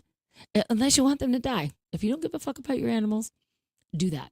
Feed them dry food, mass dry food that's got cardboard and toxins, and they don't give a fuck what they... Do not feed your dog or your cat if you want them to live. Do not feed them anything that you get at the grocery store. I'm sorry. I'm saying it. I will die on that motherfucking hill. I will die on that hill. Stop vaccinating your fucking dogs, please. My God, I'm so tired of seeing it. My friend vaccinated her dog, and the leg was like complete. I took a fucking video of it and I posted it. The leg of the dog was just like ruined. They don't need it. Okay? They don't need it. And the fact that people, because the vet told me to. The vets get paid, you guys. The vets, the doctors, they get paid to tell you to vaccinate your animal. Do not fucking vaccinate your dog or your cat, or let them die early. It's up to you. Speaking about vaccines, I'm just going to share this little tiny snippet about the polio. Just tiny bit. It's not about the dog thing, because I will die on that hill. I will die on that hill. Here we go.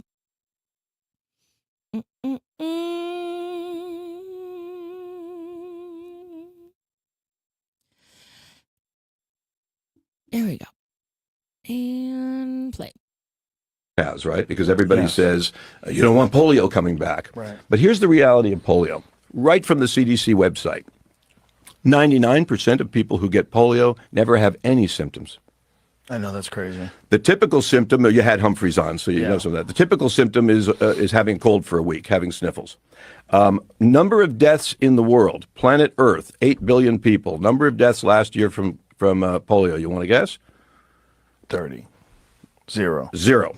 Number of polio cases of the real terrible outcome, which is paralysis, which is the only bad outcome, 500 on the planet Earth.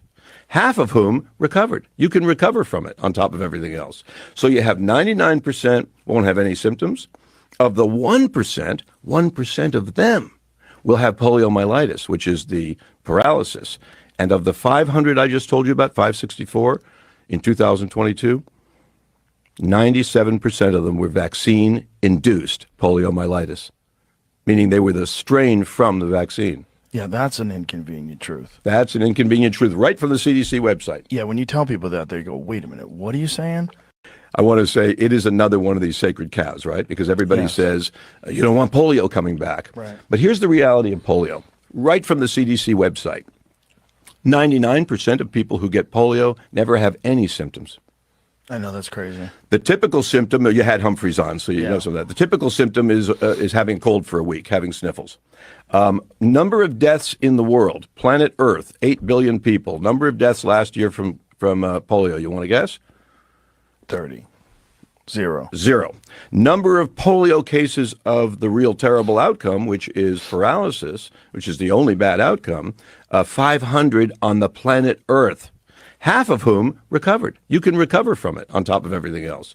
So you have 99% won't have any symptoms. Of the 1%, 1% of them will have poliomyelitis, which is the paralysis.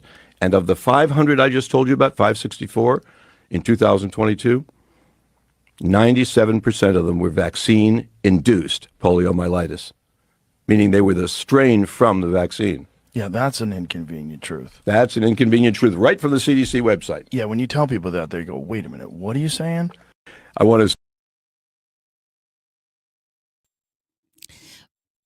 My favorite thing is, you're spreading misinformation. My dog lived to be 18 years and he was vaccinated. Really? I'm spreading misinformation. Did you have a TV show working with veterinarians for 5 years of your life? Did you spend your entire career working with veterinarians and animals? Your dog was fucking lucky. And by the way, they don't have the same amount of what they put in vaccines now as they did then. So good for you. Glad your dog lived to be that long. I can tell you about 20 examples per week for the episodes I did on the TV show I was on, where the animals died early. They had cancer all over. And it's also what you feed them. What you feed them is so important. And they do not need to be vaccinated every fucking year. It's not true. That is misinformation. If you ever say that, that's information. There you go. I'm going to die on that hill, people. I'm going to die on that hill. I'm telling you. Unless you want your dogs to die, your cats to die. If you don't love them, do whatever you want. Do whatever you want. But for me, no, one of my friends two of my friends never vaccinated their dogs. Oh, but the rabies. Unless you have a fucking wild dog and you live on a ranch in the middle of a place where they could be bit by wild things, rabies, just like that guy said with the polio, whoever had polio in 8 billion people, 0 people. And not because they had the polio vaccine. No. It's a scam. Stop it. The amount of vaccine, rabies vaccine that they say your dog needs now every year. First of all, it was once every 10 years. That's probably why your dog lived, because if it's one time, maybe your dog will live longer. But the amount of vaccine that they give a large dog and a tiny dog is the exact same amount. And it has murdered and caused more cancer. How do dogs get cancer? Are you fucking kidding me? How do dogs get cancer? From what you feed them. The purina is Satan. Anything that is kibble that you buy at the store, you might as well be feeding them, just feed them toxins. So what do? You feed them organic. You feed them what you can read. If you can't understand what's in the food, like you can't pronounce it, you don't put it in your animal, you don't put it in your body. It's very easy. Oh, remember, stop it. Oh my God, that was my favorite. Remember, maybe I should end the live stream. I'm going to end the live stream with that. Yeah, right. You watched Mike Rowe interview him. Interesting. Yeah, he's be great if more people watched it. And so is tetanus. So is fucking tetanus. That's also very rare. It's just they want to inject you with whatever they fucking can, as many times as they can. All right. So where did Charlie and Erica Kirk live? This is something strange nobody's. And I know I shouldn't be going down this rabbit hole, but I did. It got me more than 500,000 views because I ask questions. And there's nothing wrong with that. In fact, more people need to ask questions. I support you asking questions and being curious. Here we go. Talking about Charlie and Erica Kirk lived in one of the most luxurious gated communities in all of Arizona. It's called Silverleaf. It's like in North Scottsdale. It's about an hour and a half away. I live in Sedona, and it's like a 6-bedroom, 6-bathroom, nearly 7,000 square feet. Okay, live villa, outdoors, pools.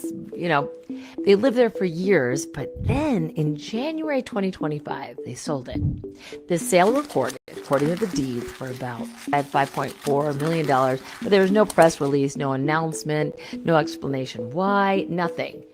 It's just February through October, there isn't a single verifiable record of where they were living. There's no new property purchase, no lease, not even like a public filing suggesting where they might have gone. Okay. Yet they were still appearing publicly together, like at social events, social media events, no trace of actual residence, almost like they vanished from the public grid while still standing right in front of it. Now, maybe it was for privacy. All right, that's fine. Or maybe something else going on entirely. But here's the fact. From January 2025 on until he was assassinated, there's no documented address. There's no record that they were even living together. And why would the two of the most public people in Arizona suddenly become invisible on paper? That's not speculation, you guys. Those are the records. I looked them up. If you can find something different, let me know. That makes it a little sus. Maybe their relationship wasn't doing that great. Maybe they went from living in a mansion that everyone knew about to no traceable record from January 2025 until September. Why do I have to be the only one looking this shit up? This is something strange nobody's talking about. Charlie and Erica Kirk lived in one of the most luxurious gated communities in all of Arizona. It's called Silverleaf. It's like in North Scottsdale. It's about an hour and a half away. I live in Sedona, and it's like a 6-bedroom, 6-bathroom, nearly 7,000 square feet. Okay, live villa, outdoors, pools. They lived there for years, but then in January 2025, they sold it. The sale recorded, according to the deed, for about $5.4 million, but there was no press release, no announcement, no explanation why, nothing. It's just February through October, there isn't a single verifiable record of where they were living. There's no new property purchase, no lease, not even like a public filing suggesting where they might have gone. Okay. Yet they were still appearing publicly together, like at social events, social media events, no trace of actual residence, almost like they vanished from the public grid while still standing right in front of it. Now, maybe it was for privacy. All right, that's fine. Or maybe something else going on entirely. But here's the fact. From January 2025 on until he was assassinated, there's no documented address. There's no record that they were even living together. And why would the two of the most public people in Arizona suddenly become invisible on paper? That's not speculation, you guys. Those are the records. I looked them up. If you can find something different, let me know. That makes it a little sus. Maybe their relationship wasn't doing that great. Maybe they went from living in a mansion that everyone knew about to no traceable record from January 2025 until September. So interesting. And Candace Owens is my spirit animal, and I will end with two more things. One is she has to be very careful about what she says about Erica Kirk, right? Because it's a sensitive subject.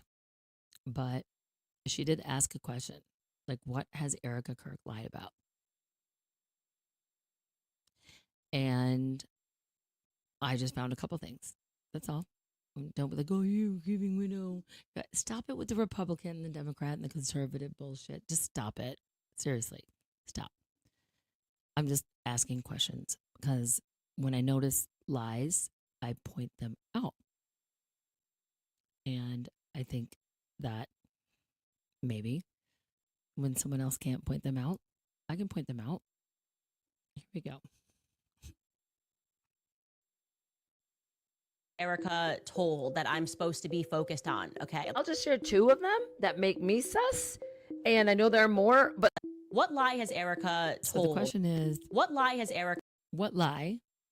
Erica Kirk told? And I just pointed out a couple. Told that I'm supposed to be focused on, okay? I'll just share two of them that make me sus. And I know there are more, but let's just share these two. I want to thank the first responders. First responders who struggled heroically.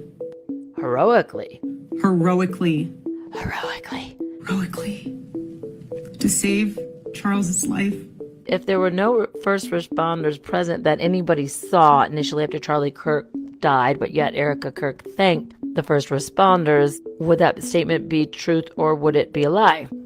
Yes, if none were present, that statement would be a lie. Okay, then therefore, how can anyone say that what she said was not a lie when we have no proof that there were any first responders on the scene, unless they look like his friends from Turning Point throwing him into an SUV with no blood present? That there's no blood.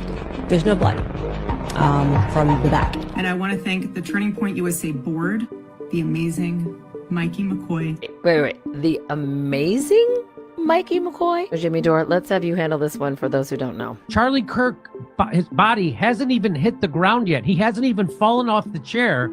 And his chief of staff, the amazing Mikey McCoy, puts the phone to his ear, turns around and starts walking away calmly and slowly like a zombie. There it is. Another angle. You can see Charlie below being carried into the SUV, and Mikey, the amazing Mikey McCoy, is in the distance. Looks to be still just on the phone, casually strolling away. The amazing Mikey McCoy. Amazing. The amazing Mikey McCoy. Amazing can be subjective. So maybe that's not a lie, because it's amazing that he was able to do that being human and seeing his best friend get shot and walk away. Didn't even have time to dial, just walked away slowly, casually in the opposite direction. That's pretty amazing. So let's throw this one in. How about this? You can't tell me this isn't a lie. There's nothing to hide. I know there's not, because I've seen what the case is built on. What lie has Erica told that I'm supposed to be focused on? There's nothing to hide.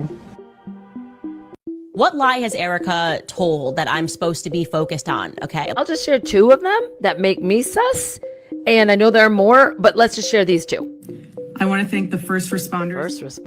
First responders who struggled heroically. Heroically. To save Charles's life. If there were no first responders present that anybody saw initially after Charlie Kirk died, but yet Erica Kirk thanked the first responders, would that statement be truth or would it be a lie? Yes, if none were present, that statement would be a lie. Okay. Erica's going to be a widow for a few years before the Lord, takes her home. What are they going to threaten me with? Erica's going to be a widow for a few years before the Lord, takes her home. You're going to be taken out in a couple years, and I don't mean for dinner. What are they going to threaten me with? Going to heaven sooner to be with my husband? Pretty much, yes. Here I am, come find me. Your faceless children will be fatherless. They'll be fatherless and faceless. What about that? Your children aren't going to be fatherless because I'll be a father to the fatherless. They will be fatherless, right? Because your husband's gone. And nobody will be able to replace your husband. No one will ever replace my husband.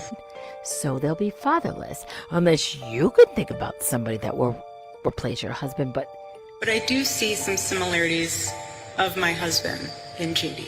Whoa. JD. You're not talking about Jimmy Dore. No. No. No. No. So what? No. So what? No. Who cares? JD like JD Vance. And Vice President JD Vance. I do. Really? You do? I do. That could be the future presidential, vice presidential ticket. And then you think that you guys could run together? Like you do? You do? I do. Who cares? Oh, now it makes sense. And that's why I'm so blessed to be able to introduce him tonight. He's an amazing man. It's between me and you using the word amazing too much. The amazing Mikey McCoy. Use a different word. But for now, we'll stick with amazing. But it's so weird and creepy. What happened? But if the Lord gave him an option, this is what your death is going to be the catalyst for, to return back to earth. Horrible negotiation. And if the Lord said, this is what your death is going to be the catalyst for. From your death, is going to be the catalyst for. 100 people are going to come to Christ. So you're saying that Charlie would potentially give up his life so 100 people would turn to Christ. Charlie, any input? I find this very hard to believe. Erica's going to be a widow for a few years before the Lord, takes her home. What are they going to threaten me with? Erica's going to be a widow for a few years before the Lord, takes her home. You're going to be taken out in a couple years, and I don't mean for dinner. What are they going to threaten me with? Going to heaven sooner to be with my husband? Pretty much, yes. Here I am, come find me. Your faceless children will be fatherless. They'll be fatherless. They're going to try to ethnically cleanse Gaza. They can do simulations of what would happen if Sedona for 5 years. Long enough to know what the skies look like. And the past 2 days, I have never seen them spray this much, like crisscross patterns in the sky. They weren't like that an hour before. I was so proud, like no chemtrails here, but we're talking everywhere. Arizona, Georgia, California, they've all been chemtrailed and they're all talking about it. Everyone's asking, like, why in the world do these patterns show up before this red sky everyone saw last night? Now, maybe it's coincidence, maybe not, but listen, red auras only show up when the atmosphere hits, like, within a massive amount of energy, like the geo, whatever the fuck, the solar flare, whatever it is. It's not just north. This was centered over major populations, major zone, and the algorithm instantly started suppressing videos when they were showing it. They're like, oh, look at the sky, it's red. Everybody started showing the sky last night. It was perfect timing. Suddenly, everyone gets sprayed in the sky for 2 days, and then all of a sudden, in a place where I live, where the sky has never been chemtrailed, now there's aurora lights. Something just feels off. If something feels off for you, trust it, right? Because most of the people across the U.S. saw the same sky last night at the same moment. Nothing to see here. Or is there? Just let me know what you saw last night. And have you noticed a lot of spraying in the sky? Because you know how sometimes when there's an oil spill and the light shines on it, there's a lot of different colors? Sedona for 5 years. All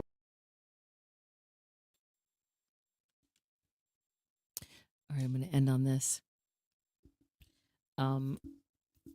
I was told by my chat GPT that in order for me to get monetization again on YouTube, which is not as fun as going live on TikTok, because TikTok, there's thousands of people and we all engage and we laugh, and TikTok is what YouTube used to be. But yeah, I'm completing my hours, I guess.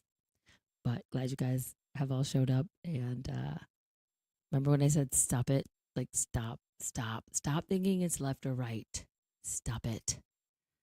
Stop trying to divide and prove you're right about things, because ultimately when we come together and we realize that both the left and the right were on the Epstein list, I mean, this is the best thing that's probably ever happened in the history of the world, because it's not about the Epstein list. It's about realizing that both sides are working together, and they're laughing that we're going, libtards, oh, you Republican, you right wing. It's not about the left, and I'm sorry, it's gonna crash your paradigm, because you're gonna want to cling to what you totally believed that defined who you were, and that was taking a side, because we were taught as kids, take a side. It's our school against their school. Sports, it's us. We got to win. It's a game. We got to win. And that is a deeply programmed belief system, where when you look at a tree, there's one tree here, there's another tree, and they're connected by mycelium. That's a root system. And if one tree needs more water, the other tree that's connected to that tree will preserve that water, because they don't know they're separate. And we're the only creatures on this fucking planet. And believe me, I've been around the planet. I mean, I haven't been to every country, but I had a TV series where I went to about 18 countries in many states in America and just looked at the animals, and they know. We're the only creatures that are programmed to believe that we're separate. And that's how they can control you. But animals, even ants, they will die for each other, because they truly don't know the difference between them and the other. So what they do for themselves, they do for you. And that's kind of biblical, but nature just knows.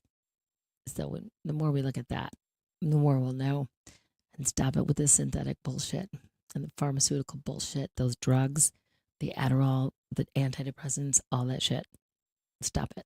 And stop it with fighting, disagreeing. Stop it. It's the time that we either will continue with that paradigm of separation and it will destroy us, or we're going to come together.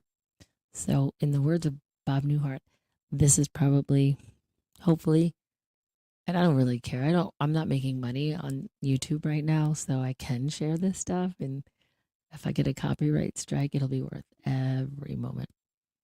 So this is my therapy session. I will end this with stop it. The best skit I think I've ever seen Bob Newhart do. God bless him. Such an ascended master. Here we go. Come in. I'm just washing my hands. I'm Catherine Bigman. Janet Carlisle referred me. Oh, yes. Fear of being buried alive in a box. Yes, that's me. Should I lay down? Oh, no. We don't do that anymore. Just have a seat. And let me tell you a bit about our billing. I charge $5 for the first 5 minutes. And then absolutely nothing after that. How does that sound? That sounds great. Too good to be true, as a matter of fact.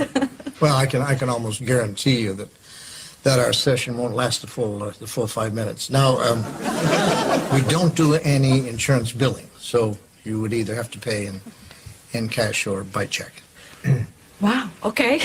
And I don't make change. All right. And go. Go. Well, tell What? me about the problem that you wish to address. Oh, okay. Well, I have this fear of being buried alive in a box. I start thinking about being buried alive and I begin to panic. Has anyone ever tried to bury you alive in a box? No, but truly thinking about it does make my life horrible. I mean, I can't go through tunnels or be in an elevator or in a house, anything boxy. So what you're saying is you're claustrophobic. Yes, that's it. All right, well, let's go, Catherine. I'm going to say 2 words to you right now. I want you to listen to them very, very carefully. Then I want you to take them out of the office with you and incorporate them into your life. Well, shall I write them down? Well, if it makes you comfortable, it's just 2 words. We find most people can remember them. Okay. You ready? Yes. Okay, here they are. Stop it!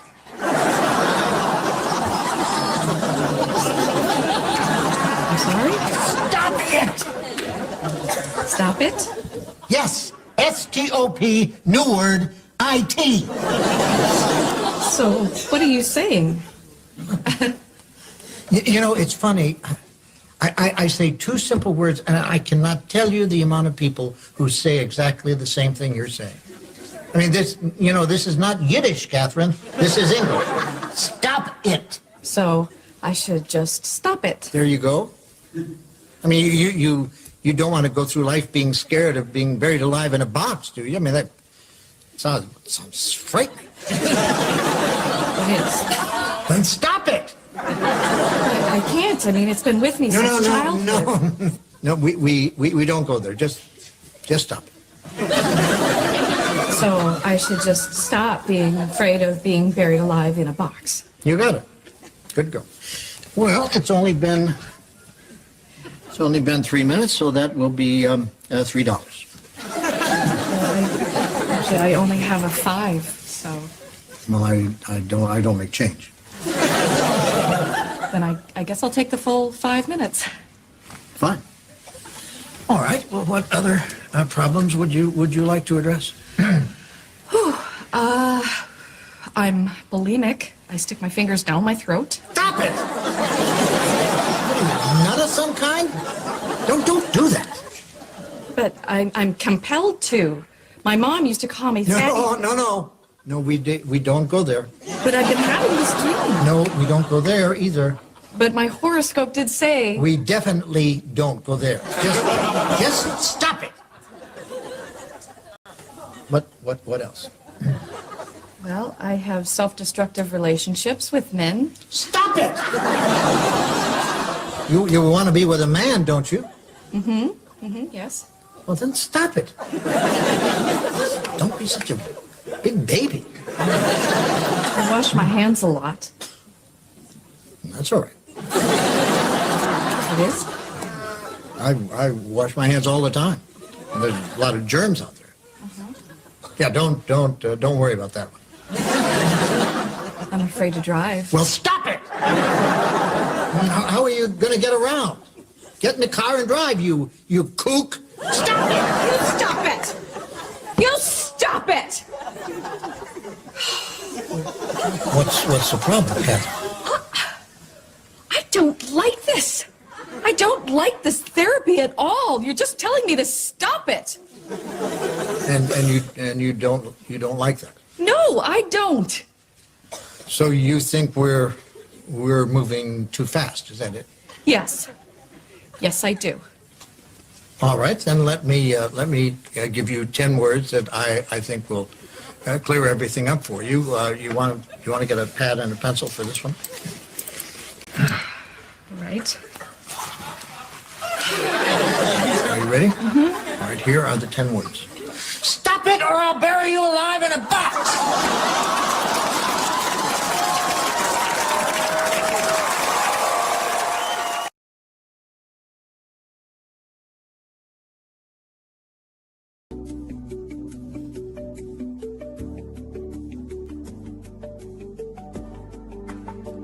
Brilliant.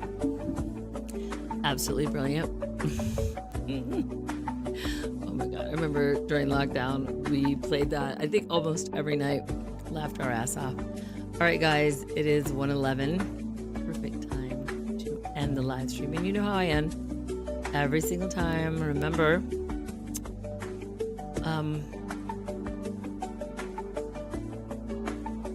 go with your gut. Always be curious, because curiosity did not kill the cat. Curiosity, if it did kill the cat, the other part of that is satisfaction brought it back, and that's the part that they leave out. So, all right, guys. If you're thinking of getting the flu shot, Hell no. Come on. To the no, no, no. Hell to the no. Hell to the no. To the no. Or is it Red Hoodie Night? I saw that in the comments. Sorry about that. no. I mean, that's but totally also, up I to know you. Candace is going. Like, I know if you Ian's really, really want to get the shot, get the shot. I personally, I don't know. I listened to my pastor, and he said, Hell no. Come on. To the no. but I also listen to the Muppets. And when I'm like, should I inject myself with things that aren't proven to be safe and effective? Nope. No.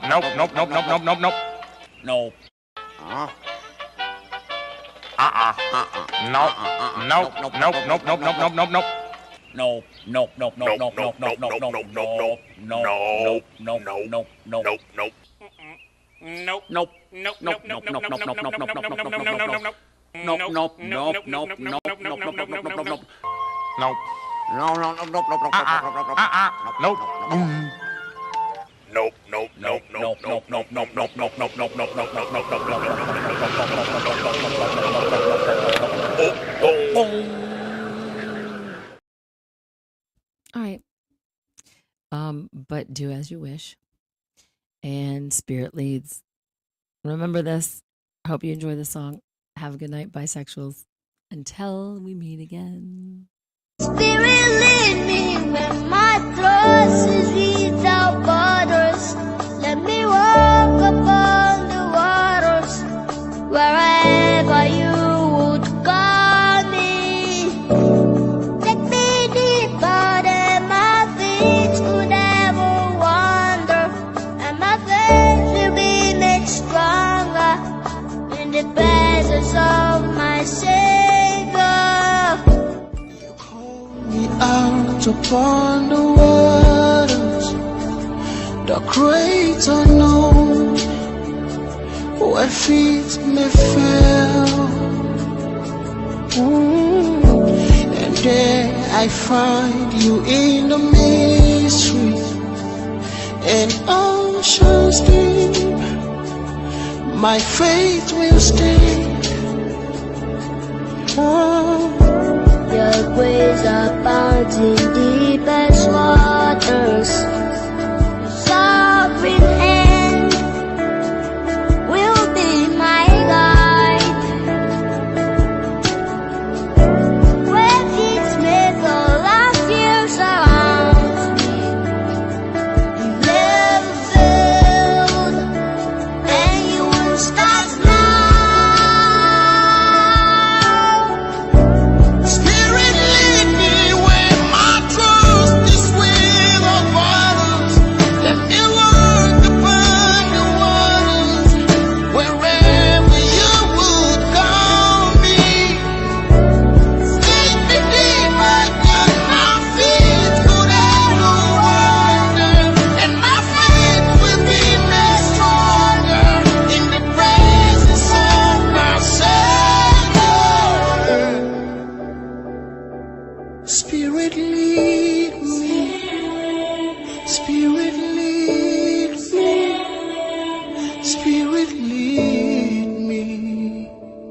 Take me deeper. Take me deeper. Take me deeper into you.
So if you want to know the thing that I was going to tell Mel, thanks for joining in on the first hour of the podcast that I was featured on, Veritas7.com.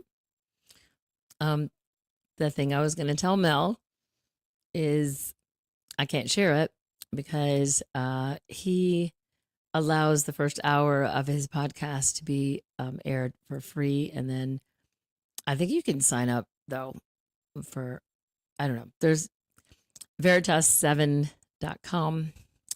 And that is where the rest of my interview is aired, in case you guys are interested, because that was fun for me. It was an awesome interview. He's great. You guys are great. Thanks for being here. And never stop, no matter how you feel. That will pass. This too shall pass. And thank you guys. Have a good night.